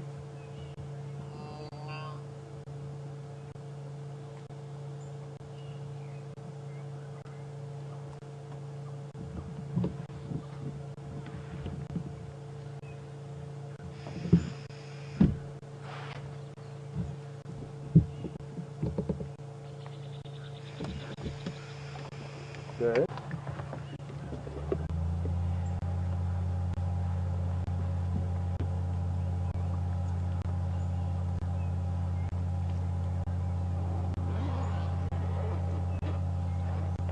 We've got a few requests that have just come through from Anne and Donna. Good morning, Anne and Donna. And Anne and Donna would like to see an alive and thriving leadwood tree. And I would love to show you one, so I will keep my eyes open and show you not only a dead one, like we've just looked at, but also a living one.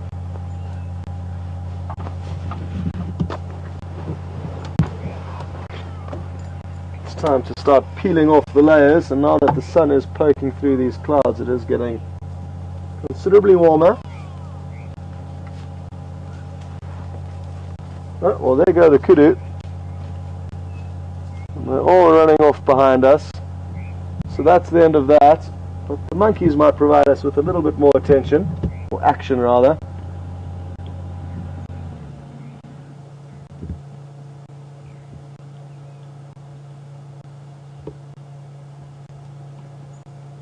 I'm actually amazed that he can walk through that tree. Well, you see, and myself included. Now, Andrew has just mentioned that he cannot believe how effortlessly this little monkey is walking through this tree.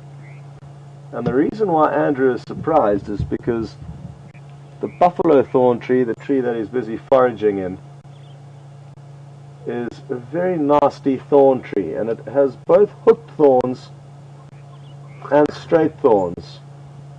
And actually, it brings me back to when I first came out to the bush for an interview to get a job, well, actually to get onto a training course at a lodge. And I went out with the head trainer on an assessment drive or an interview drive, and he asked me to, cute, bouncing off into the bushes, he asked me to go and break off a branch of one of these trees because I didn't know what the tree was. So I said, well, just head over and break off a branch, and you might be able to get an idea of what this tree is, on a closer inspection. Now, the wood of the buffalo thorn tree is quite strong, so it's not easy to snap off the branches. And obviously with all these thorns, both a hooked thorn and a straight thorn, that kind of grow opposite to one another like that, if that makes any sense.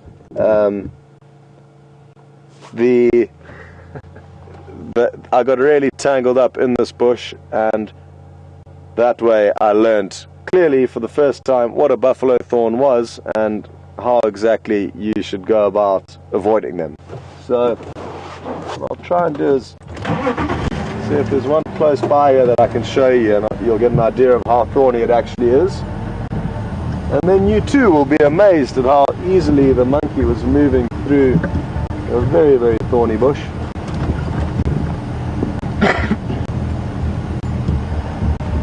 I think on the right here might be our best bet, Andrew. There's one coming up.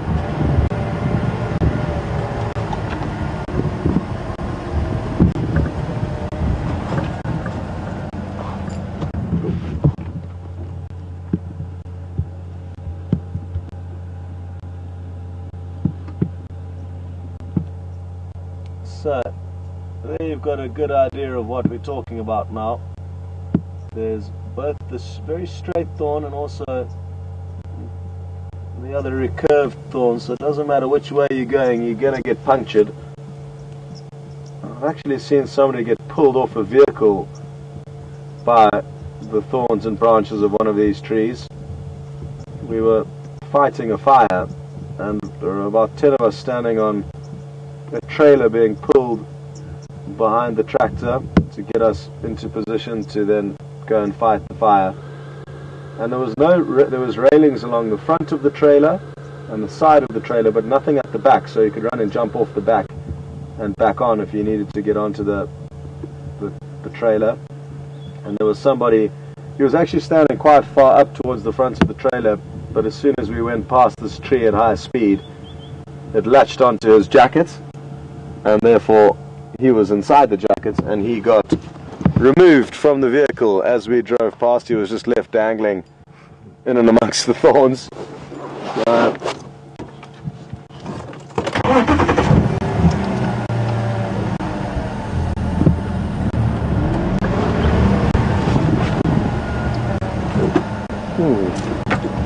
Just in a very active burrow, it looks like.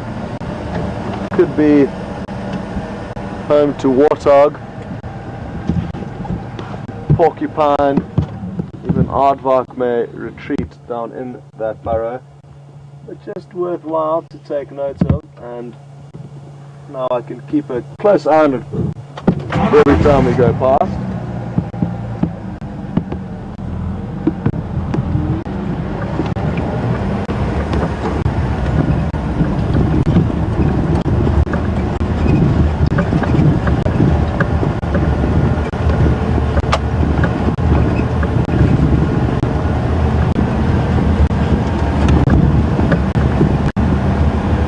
Okay, so greater blue-eared starling and a large living leadwood tree are two requests that we need to try and fulfill this morning to show you, the viewers.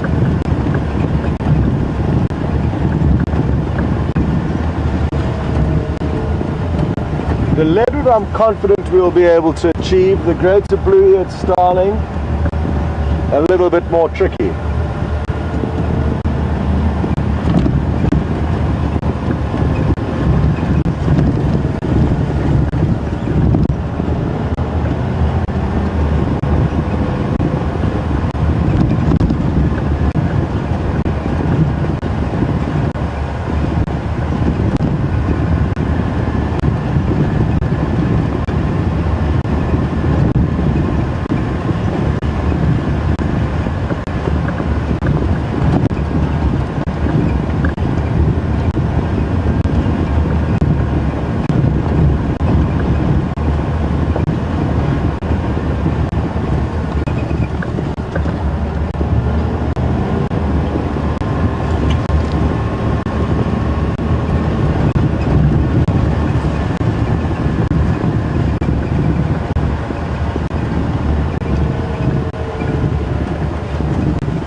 was a small antelope called the steenbuck that darted off through the vegetation, and I was just stopping to see if maybe, just maybe, it would allow us a brief glimpse, but it continued to dart off out of view.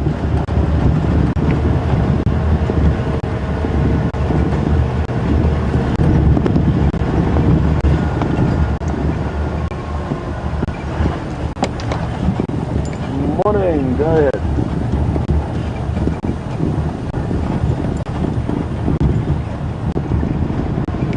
Negative. I'm making my way up towards Buffelshoek Dam from Leadwood Road onto Drakensberg. So I'll keep you updated if I have any luck there.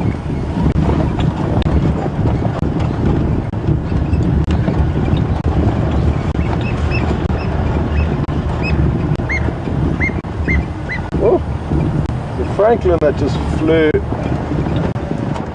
up to us here. We're probably not going to get an easy view, but Andrew's going for it. And there's another one on its way in. I'm not sure what gave them a fright, but there's something that got these crested Franklin worked up off to the right of the road, and they flew here and are now seeking refuge and shelter.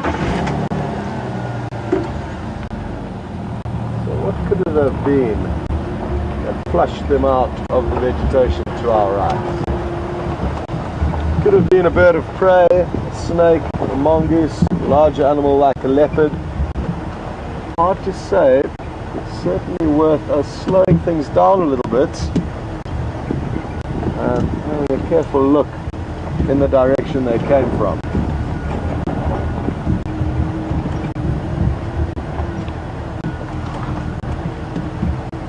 But it's thick in there, and it's a tricky thing, alarm calls, because you cannot read into each and every alarm call you hear, because there are a lot of predators out here. It's not just the lions and the leopards. There's a host of smaller predators as well as birds of prey, reptiles like snakes and monitor lizards that will all scare an animal like a Franklin, which is the bird we've just seen. And therefore, if you were to stop and get off and look for leopard and lion or anything large when the alarm calls are going off, you will often find nothing, because the smaller carnivores, whatever they may be, are often too difficult to see, and therefore you'll just be walking around wasting your time. Naturally, it is also difficult to avoid the alarm calls or pretend you didn't hear them, because you naturally are intrigued to find out what exactly it was that scared the particular animal that may be alarming. Well, it's turning out to be a beautiful day, and the warm sun beating down on us really is a welcome relief after the chilly start to the day.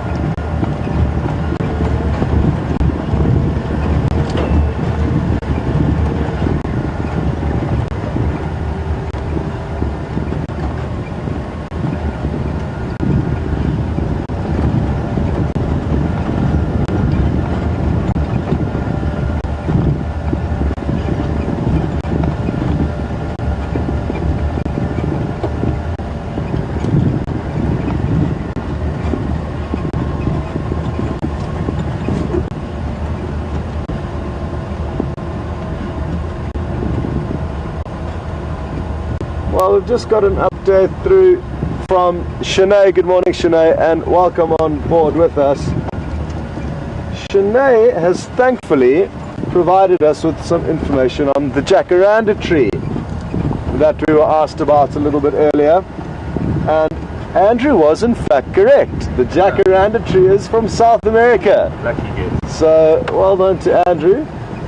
And I believe also Central America, so not just South but also Central America, but they are a very popular tree in South Africa and do grow incredibly well, especially in Johannesburg, which is high altitude. And the jacaranda trees are beautiful big trees with a large kind of flat canopy, and they have purple flowers that literally cover the roads below them, and they are certainly beautiful even though they don't belong here.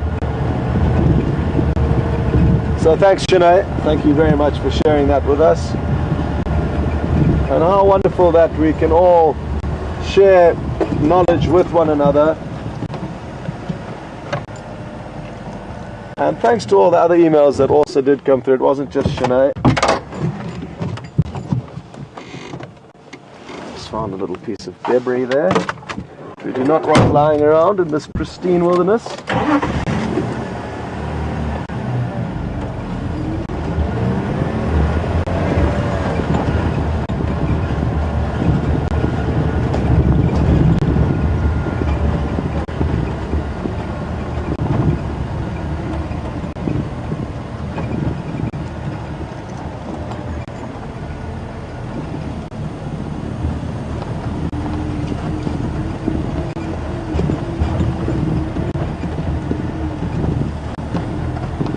Come on, tracks, at least a track in the ground to get us excited and on the trail of an animal would be nice, but so far no luck this morning.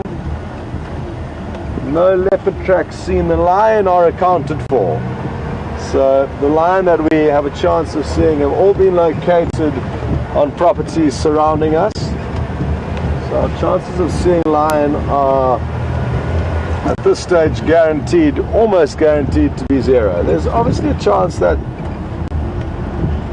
there's a lion that is unaccounted for that may have snuck in to the property, but most of them have been accounted for. What have you seen there, Andrew? I was just pointing at these. I don't know what they're, magpie. The magpie shrikes, yes, Yeah. indeed. Yes, some on the left here with the good sunlight.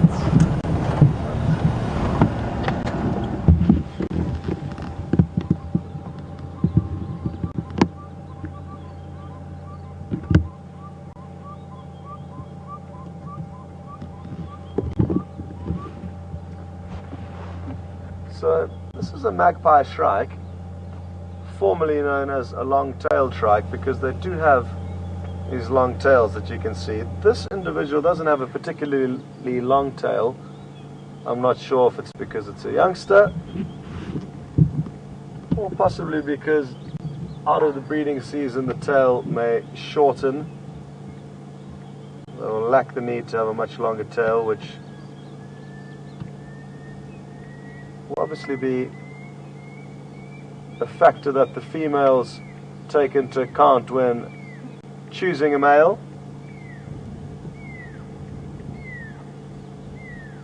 This individual is taking some time off to bask in the sunshine as well as do some cleaning.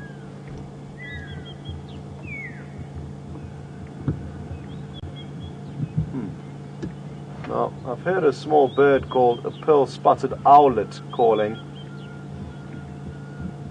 Just want to listen and see if it doesn't let off one more call, and then we can go and try and find it. It's a beautiful small owl, about the size of a dove. But I fear that it's too far off into some thick vegetation for us to access easily.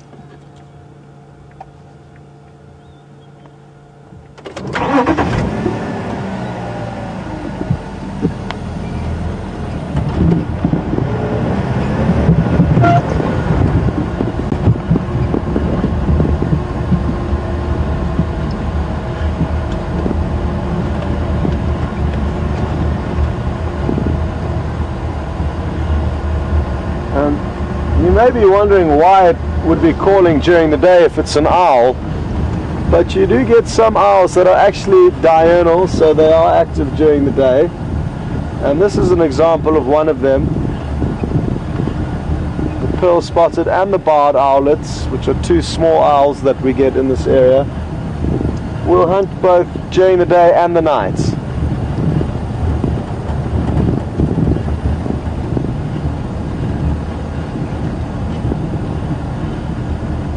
And that is why we would have heard it active and calling now.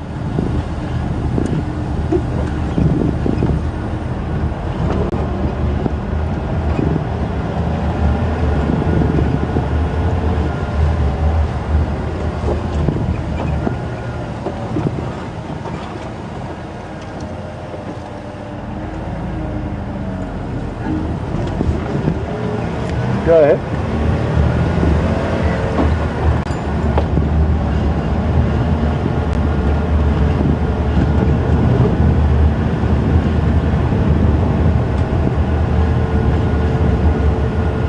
Just got a question through from Wild Dog Pup saying that a while back he's got a screenshot of a glossy starling, and is that the same as the Burchell starling?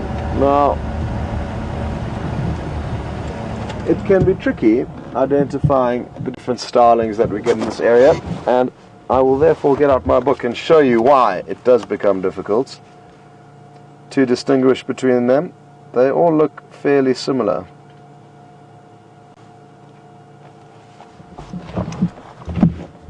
Okay.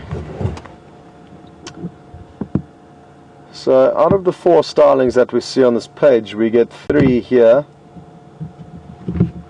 The Meave starling, which is the one on the right with an incredibly long tail, we do not get here. The Burchell starling we get, and it's easy to tell apart from the other 2 because of its very long tail that we can see here, and also its size. So it's considerably bigger than the greater blue-eared and Cape glossy starling. Now, the images in this book make it look a little bit easier than it actually is to distinguish between the greater blue-eared and Cape glossy starling. They do look very similar, and unless they're right next to one another, can be very difficult to distinguish. It says here the greater blue-eared starling, which is the one below, has a greener sheen than the Cape glossy starling, but in drab lights without sunshine, that sheen is low.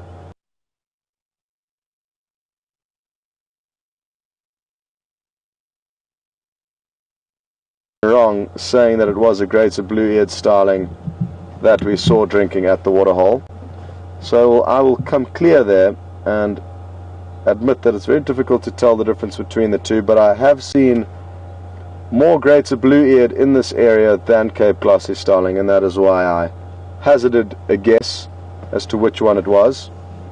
So things we're going to look for in differentiating between these 2 is that the greater blue-eared has a slightly greener sheen to its feathers, as well as a dark ear covert, whereas the Cape glossy starling has a bluer sheen and lacks the ear coverts.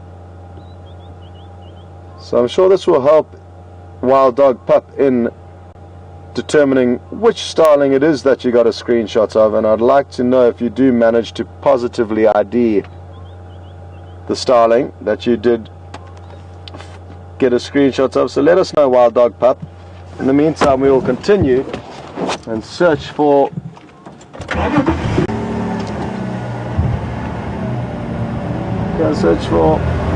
some more starlings that may be running around. Now we have some elephant tracks. They are heading in the same direction that we are.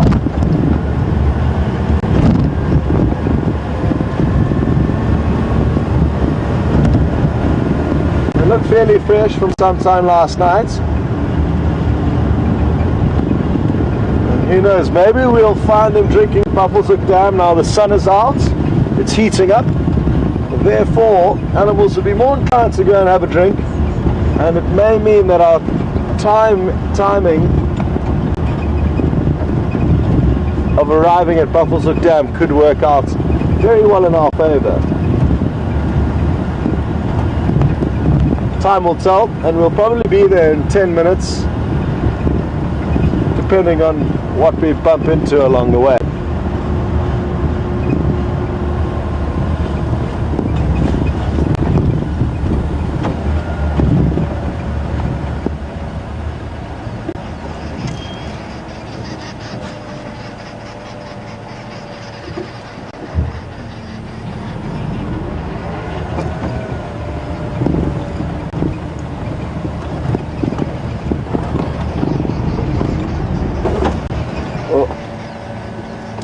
I may have just seen some leopard tracks.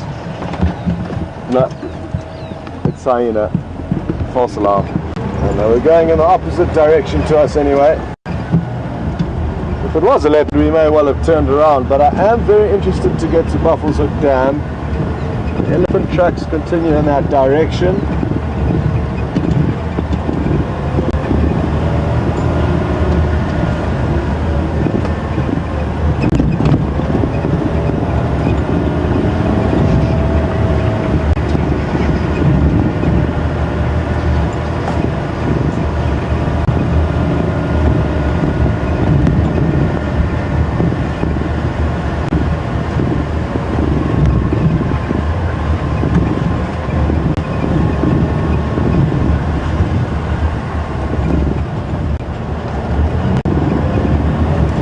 How nice is the sunshine, Andrew? Now, the sun in the summer can be brutal. Over November, December and January, we certainly would prefer as little sunshine as possible because it really did begin to cook. And again, it all depends on your opinion. It's interesting. Brent and Mark are both hot weather people and they prefer to have hot weather than cold weather. I'm the opposite. So I'm loving this cooler, crisper weather. And let's be honest, in this day and age, we can acquire the required clothing to keep us warm, whereas we sometimes may not be allowed to take off enough clothing to keep us cool, depending on what we're doing. So, unless you're a lifeguard, that would be probably an ultimate job where you don't have to wear anything and you get to stand on the beach. That I'd be able to tolerate. So, hot weather in the right clothing is good. But having to be clothed when it's hot is something that I do not enjoy. And not sure why we've divulged and are now talking about that, but anyway, we will change the topic now and start guessing what will be waiting for us at Buffelshoek Dam. Now, I don't have a clue, but what I can assure you is that there will be something there, whether it's a bird or a lion. It's hard to tell, but we certainly want to go and have a look. Morning!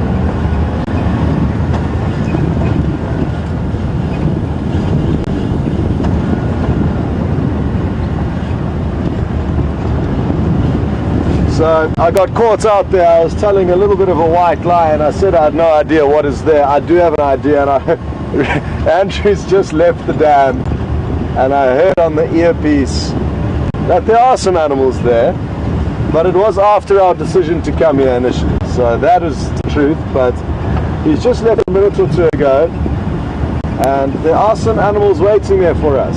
So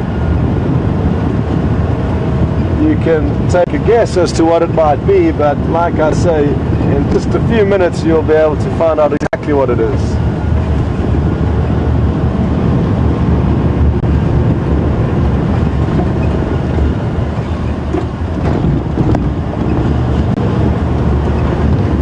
The only clue that I'm going to give you, that I'll be able to give you, is that it's an animal that we very often see. However, we don't often see them in this context or in this kind of a formation, you could call it. So it's an animal that we see, but not often the way we are going to be seeing them shortly, and that is terms of the makeup or the composition of the species at hand. I don't know if that made any sense, but It did. okay. So it's something to look forward to, that I can assure you. Because there have been a lot of you wanting to see this specific form of the animal. And finally we're going to get the opportunity to share this with you.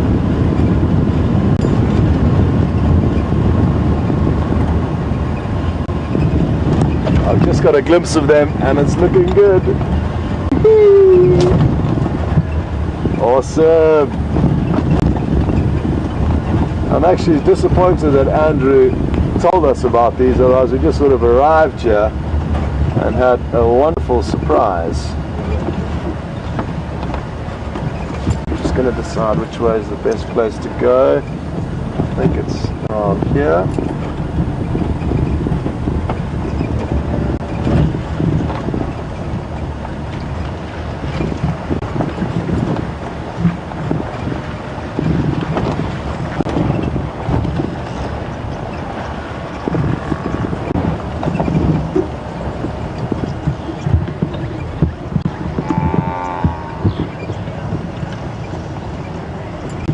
This is awesome.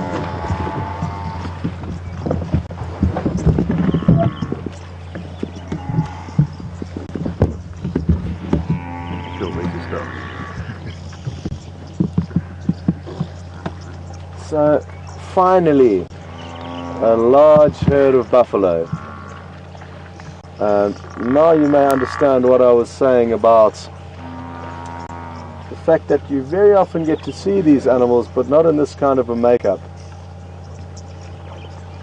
We seldom have the large breeding herds of buffalo on our property, and isn't this just a wonderful sight? It's typically the older men that we see lurking around the water holes, and there's obviously not enough food, or there's better food elsewhere for these large herds of buffalo to feed, and that is why we have not seen them on our property very much. But certainly very happy to have them here this morning. You will notice in amongst the herd there will be some large males, so large males will stay with the herd, but you also get some that are even older and more inclined to a relaxed way of life, and those are the ones that we've been seeing over the past few weeks and months.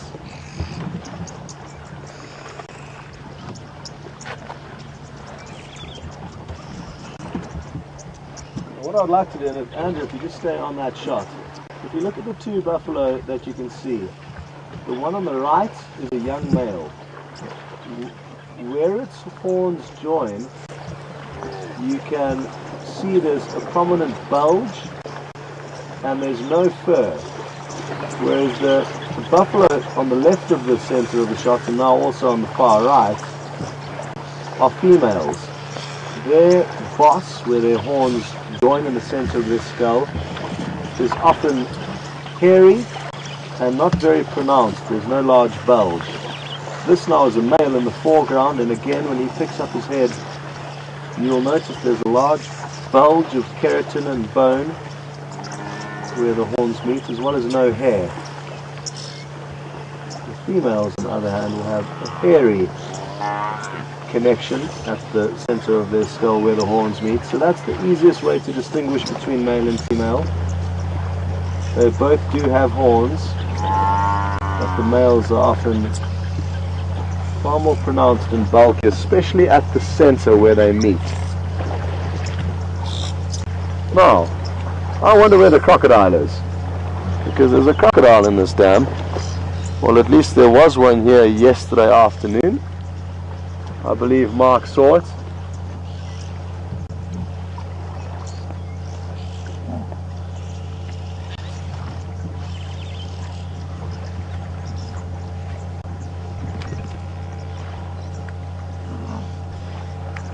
Mickey also just reminded me now that there was also a hippo here yesterday afternoon. Possibly two, I think. No sign of the hippo or the crocodile. The hippo wouldn't bother with all these buffalo around, and hippo, just like the buffalo, are herbivores and they don't mind one another. The crocodile, on the other hand, would certainly be interested in any easy meals here, and a young buffalo calf, which we can see in amongst the herd. There are some small calves, would certainly be a realistic prey species for a croc.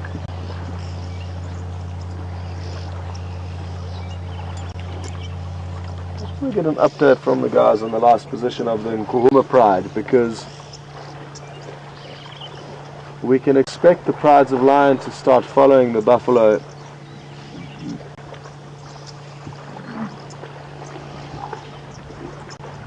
are more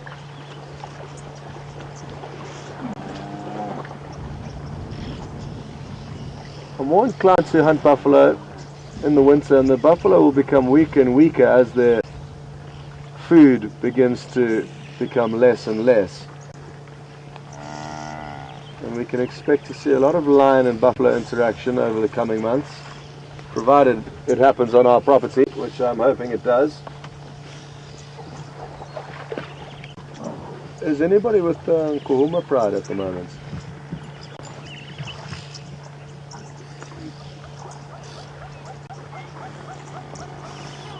Sorry, not copying the last station. Could somebody else try and relay, please?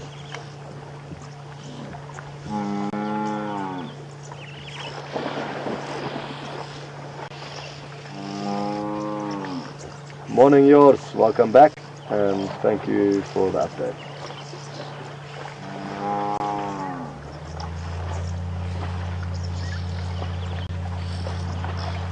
Copy, you always bring some good luck with you, so good to have you back.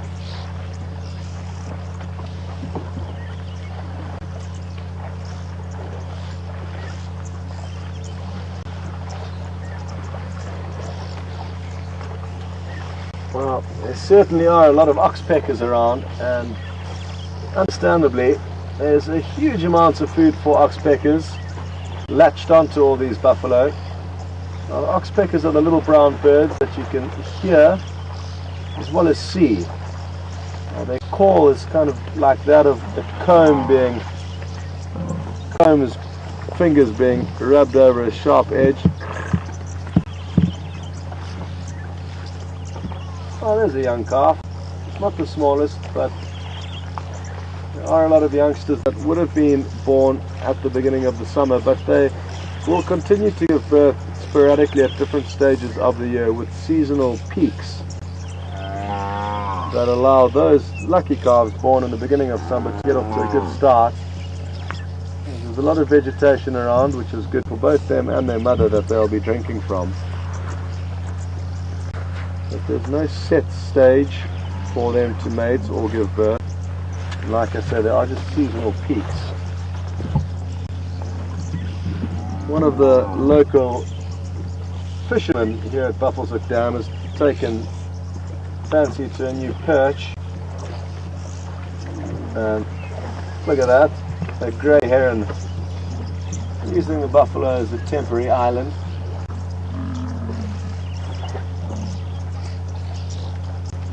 So I did get an update from yours on the position of the Nkuhuma Pride of lion, and they are sadly not nearby, and I was just double checking that they weren't on the move, because there is always a small chance that lions will move during the day, especially if they are following buffalo like this.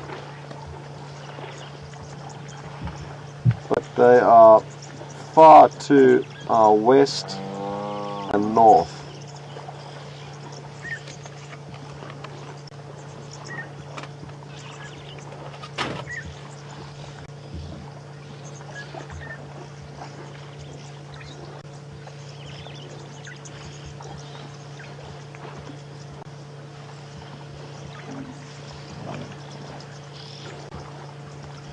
Oh, it looks like the heron's going to have to make a decision shortly, because its island is on the move.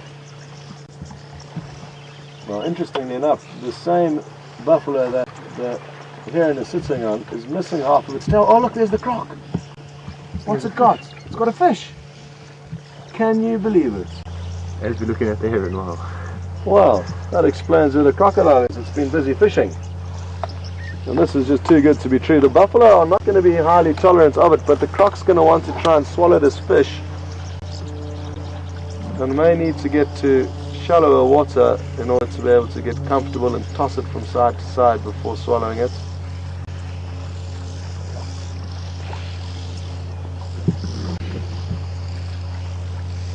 There's a very small calf at the water's edge in front of the crocodile. And this old bull's coming to have a look at us. Andrew, if you wouldn't mind just going back to that croc there.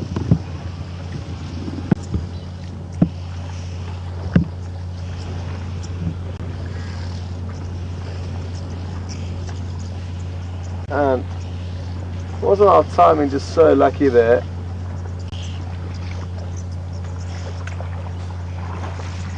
And the buffalo that we can see in shot has got no tail, and there's no special prizes to guess what happened to it. And also, if Andrew just pans across to the left to the Heron Island buffalo, that buffalo is also missing half its tail. And it's lion that will often try and catch these buffalo, but they're huge and a buffalo can often escape. There's just so much going on, and apologies Andrew, I'm kind of trying to choose which is the best thing to film, but there's so much going on. This buffalo is just walking through the water right next to us. Again, an oxpecker in tow, the red-billed oxpecker.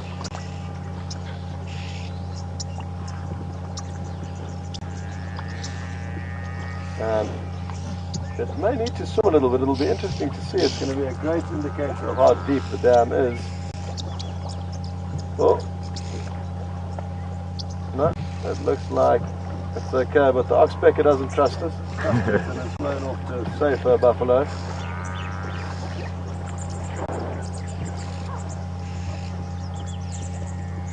Well, it certainly is all happening here at Buffelshoek Dam. And maybe the best bet is for Andrew just to put it on a wide angle and we can just sit back and try and take in all of what's going on here. And there are just so many animals to look at and different things to interpret that it is difficult to decide which is the most important or, excuse me, exciting. I just couldn't believe that crocodile poking its head out. That was awesome. Out of nowhere. And it also appeared, I couldn't see very clearly, but it did look, it certainly had something in its mouth. Was it definitely a fish or possibly a terrapin? I'm not sure. Nikki, could you tell what was in the croc's mouth?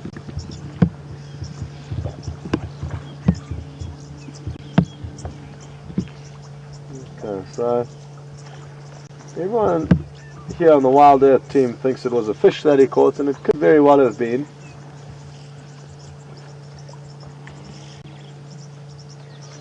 There's different fish that occur in this dam, both catfish and tilapia that I know of.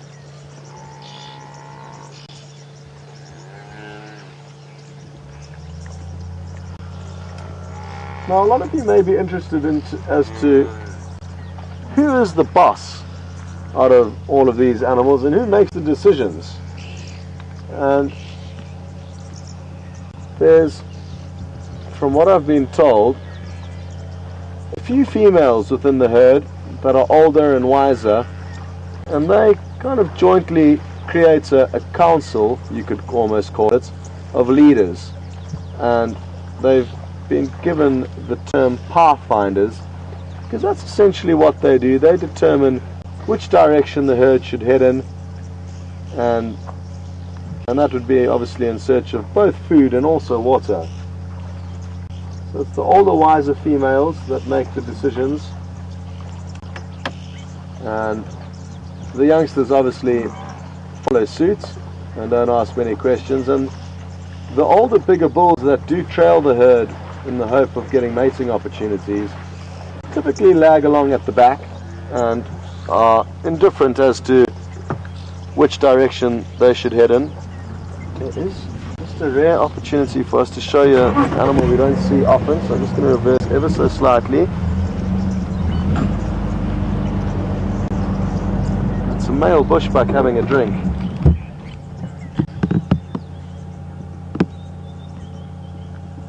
Beautiful. So this is a smaller cousin of the Nyala and the Kudu, and there's not very many of them here. So a great opportunity for us to show you a bushbuck. And he's come down and making the most of having so many visitors at the dam, because naturally he's going to feel much safer now with all these buffalo around to keep an eye out for any predators than he would if he was here alone. So a good example of how safety in numbers is allowing even this animal that's not part of the herd to cash in on the safety of the numbers that we can see here at Buffelshoek Dam. And speaking of numbers, I would hazard a guess that there could be around 200 buffalo that have come to this waterhole to drink. There could well be more, but they are slowly making their way out, and it looks like the bushbuck too is also finished with its drinking. See if it doesn't pop out into the sunlight, which I'm hoping it will.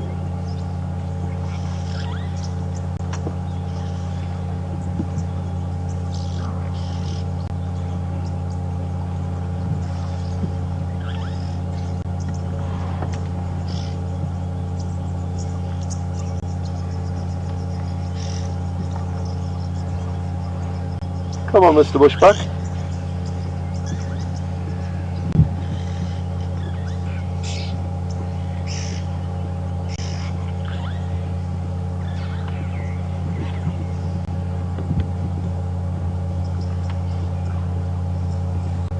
Beautiful. They've got such a delicate movement when they walk. Even their tracks are very distinctive. They're very V-shaped and sharp and precise, and you can see by the way it almost depresses its hooves every time it steps that it's tiptoeing along.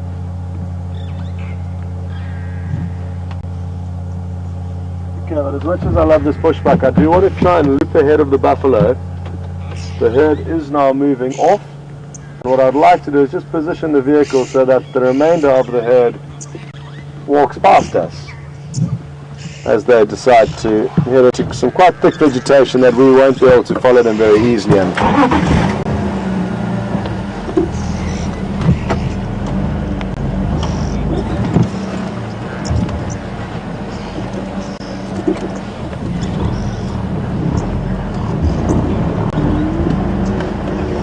Well, what a pleasant surprise, and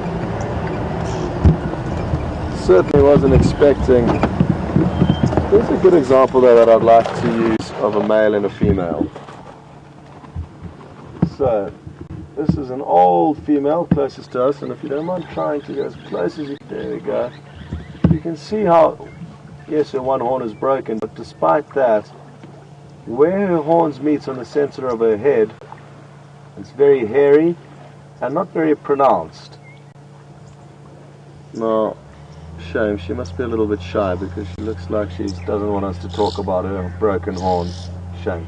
Anyway, the big male that we can see now, I mean, you can very clearly see the difference in that boss, which is that central part of the mass of horns, and the males is very pronounced, whereas the females not so much, and also hairy.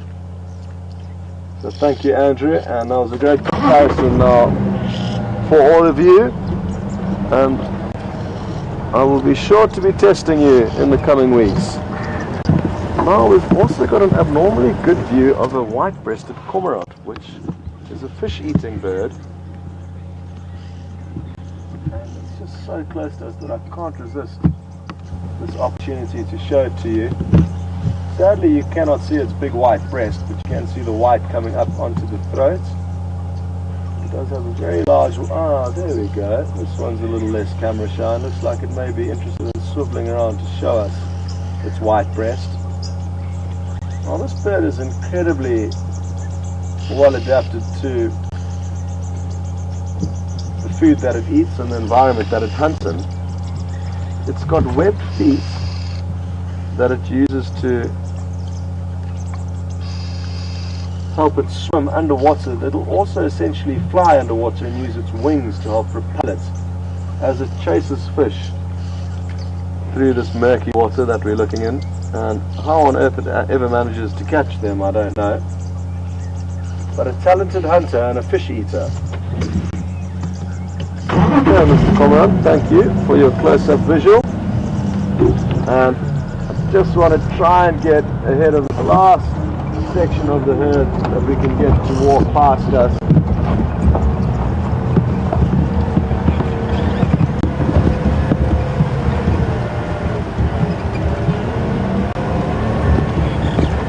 Well, Andrew, isn't this awesome, eh? Great. The last thing I expected was to see a large herd of buffalo this morning, and what a welcome surprise it's been. It's only the second time I've seen a herd of buffalo in 2 months. Okay, Quite something. well, there we go.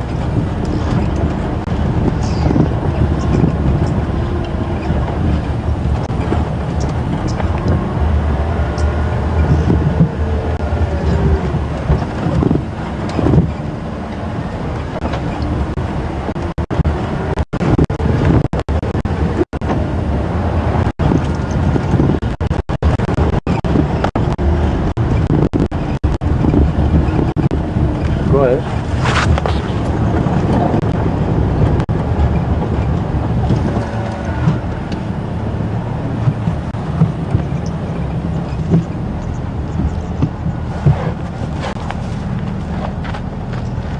Just got a question through from Anne, and she's asking about oxpeckers, and we've got a whole lot right next to us here. So while we answer the question about oxpeckers, we may as well get a great visual of them, and this is an awesome opportunity. We again are.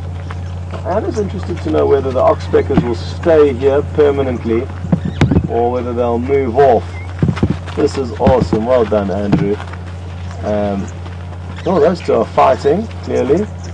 There's obviously a lot of ticks on this buffalo that they will be feeding on. But no, and they don't stay in one place waiting for animals to come to them. They prefer to fly around and look for their most likely source of meal, which a large herd of buffalo like this will certainly keep a lot of oxpeckers' mouths and bellies busy. Like I say, going to try and loop ahead of them and get them to walk past us on their pathway out of here.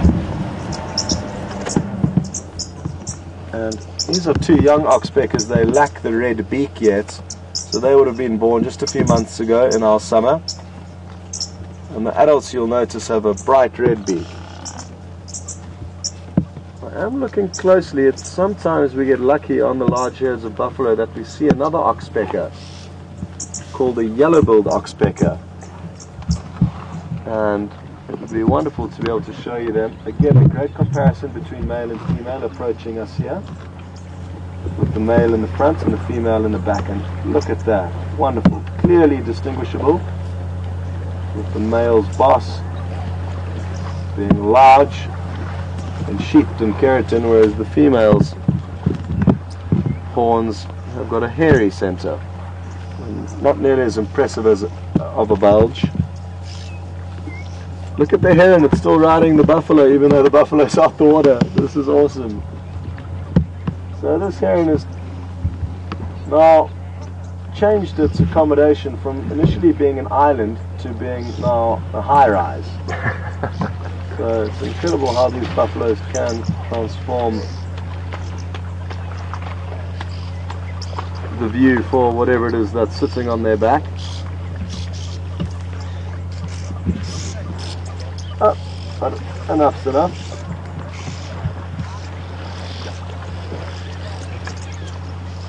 Go ahead.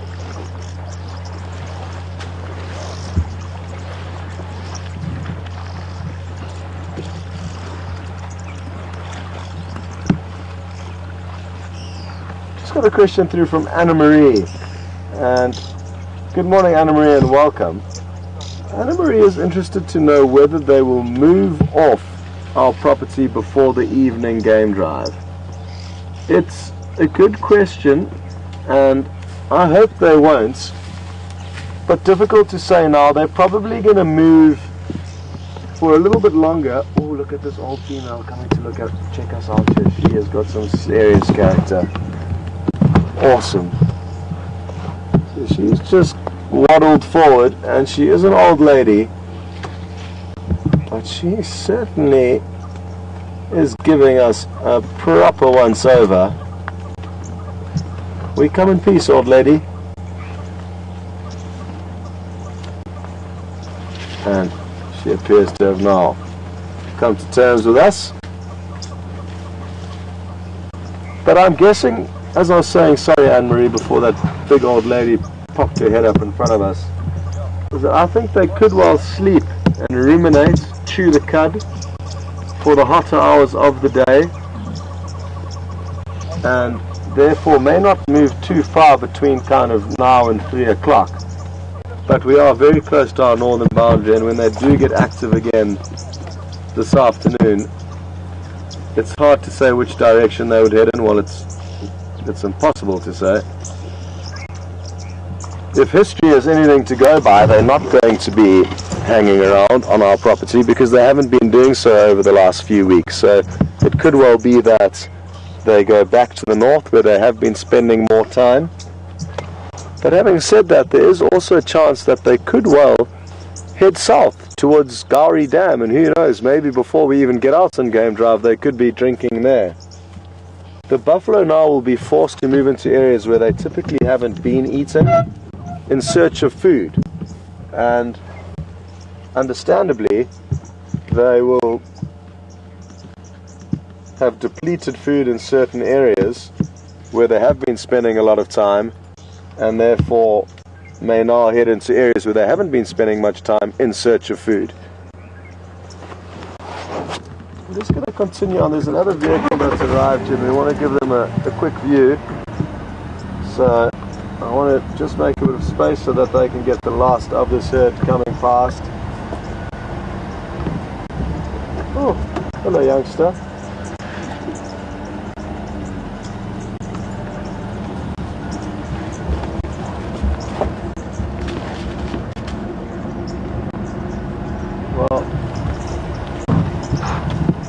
What a great way to finish the morning drive, everyone. And like I said, there's another vehicle and I just want to leave them to enjoy the last little glimpses of these buffalo without us getting in the way. Look at all these oxpeckers. Now, that is something to behold. That tree is literally covered in them, and as the buffalo move through thicker vegetation, it'll become more difficult for the oxpeckers to hang on, and it could well be that the oxpeckers, just like the buffaloes, will be wanting to relax now.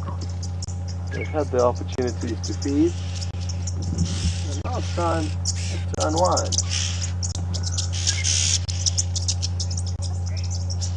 I'm sure you can tell by the sounds you're hearing that there are a lot of animals around, not just the ones you can see in shot, but we are literally surrounded by these oxpeckers, and aren't we lucky? What a morning it's been, and for us to be so involved and immersed in this beautiful wild ecosystem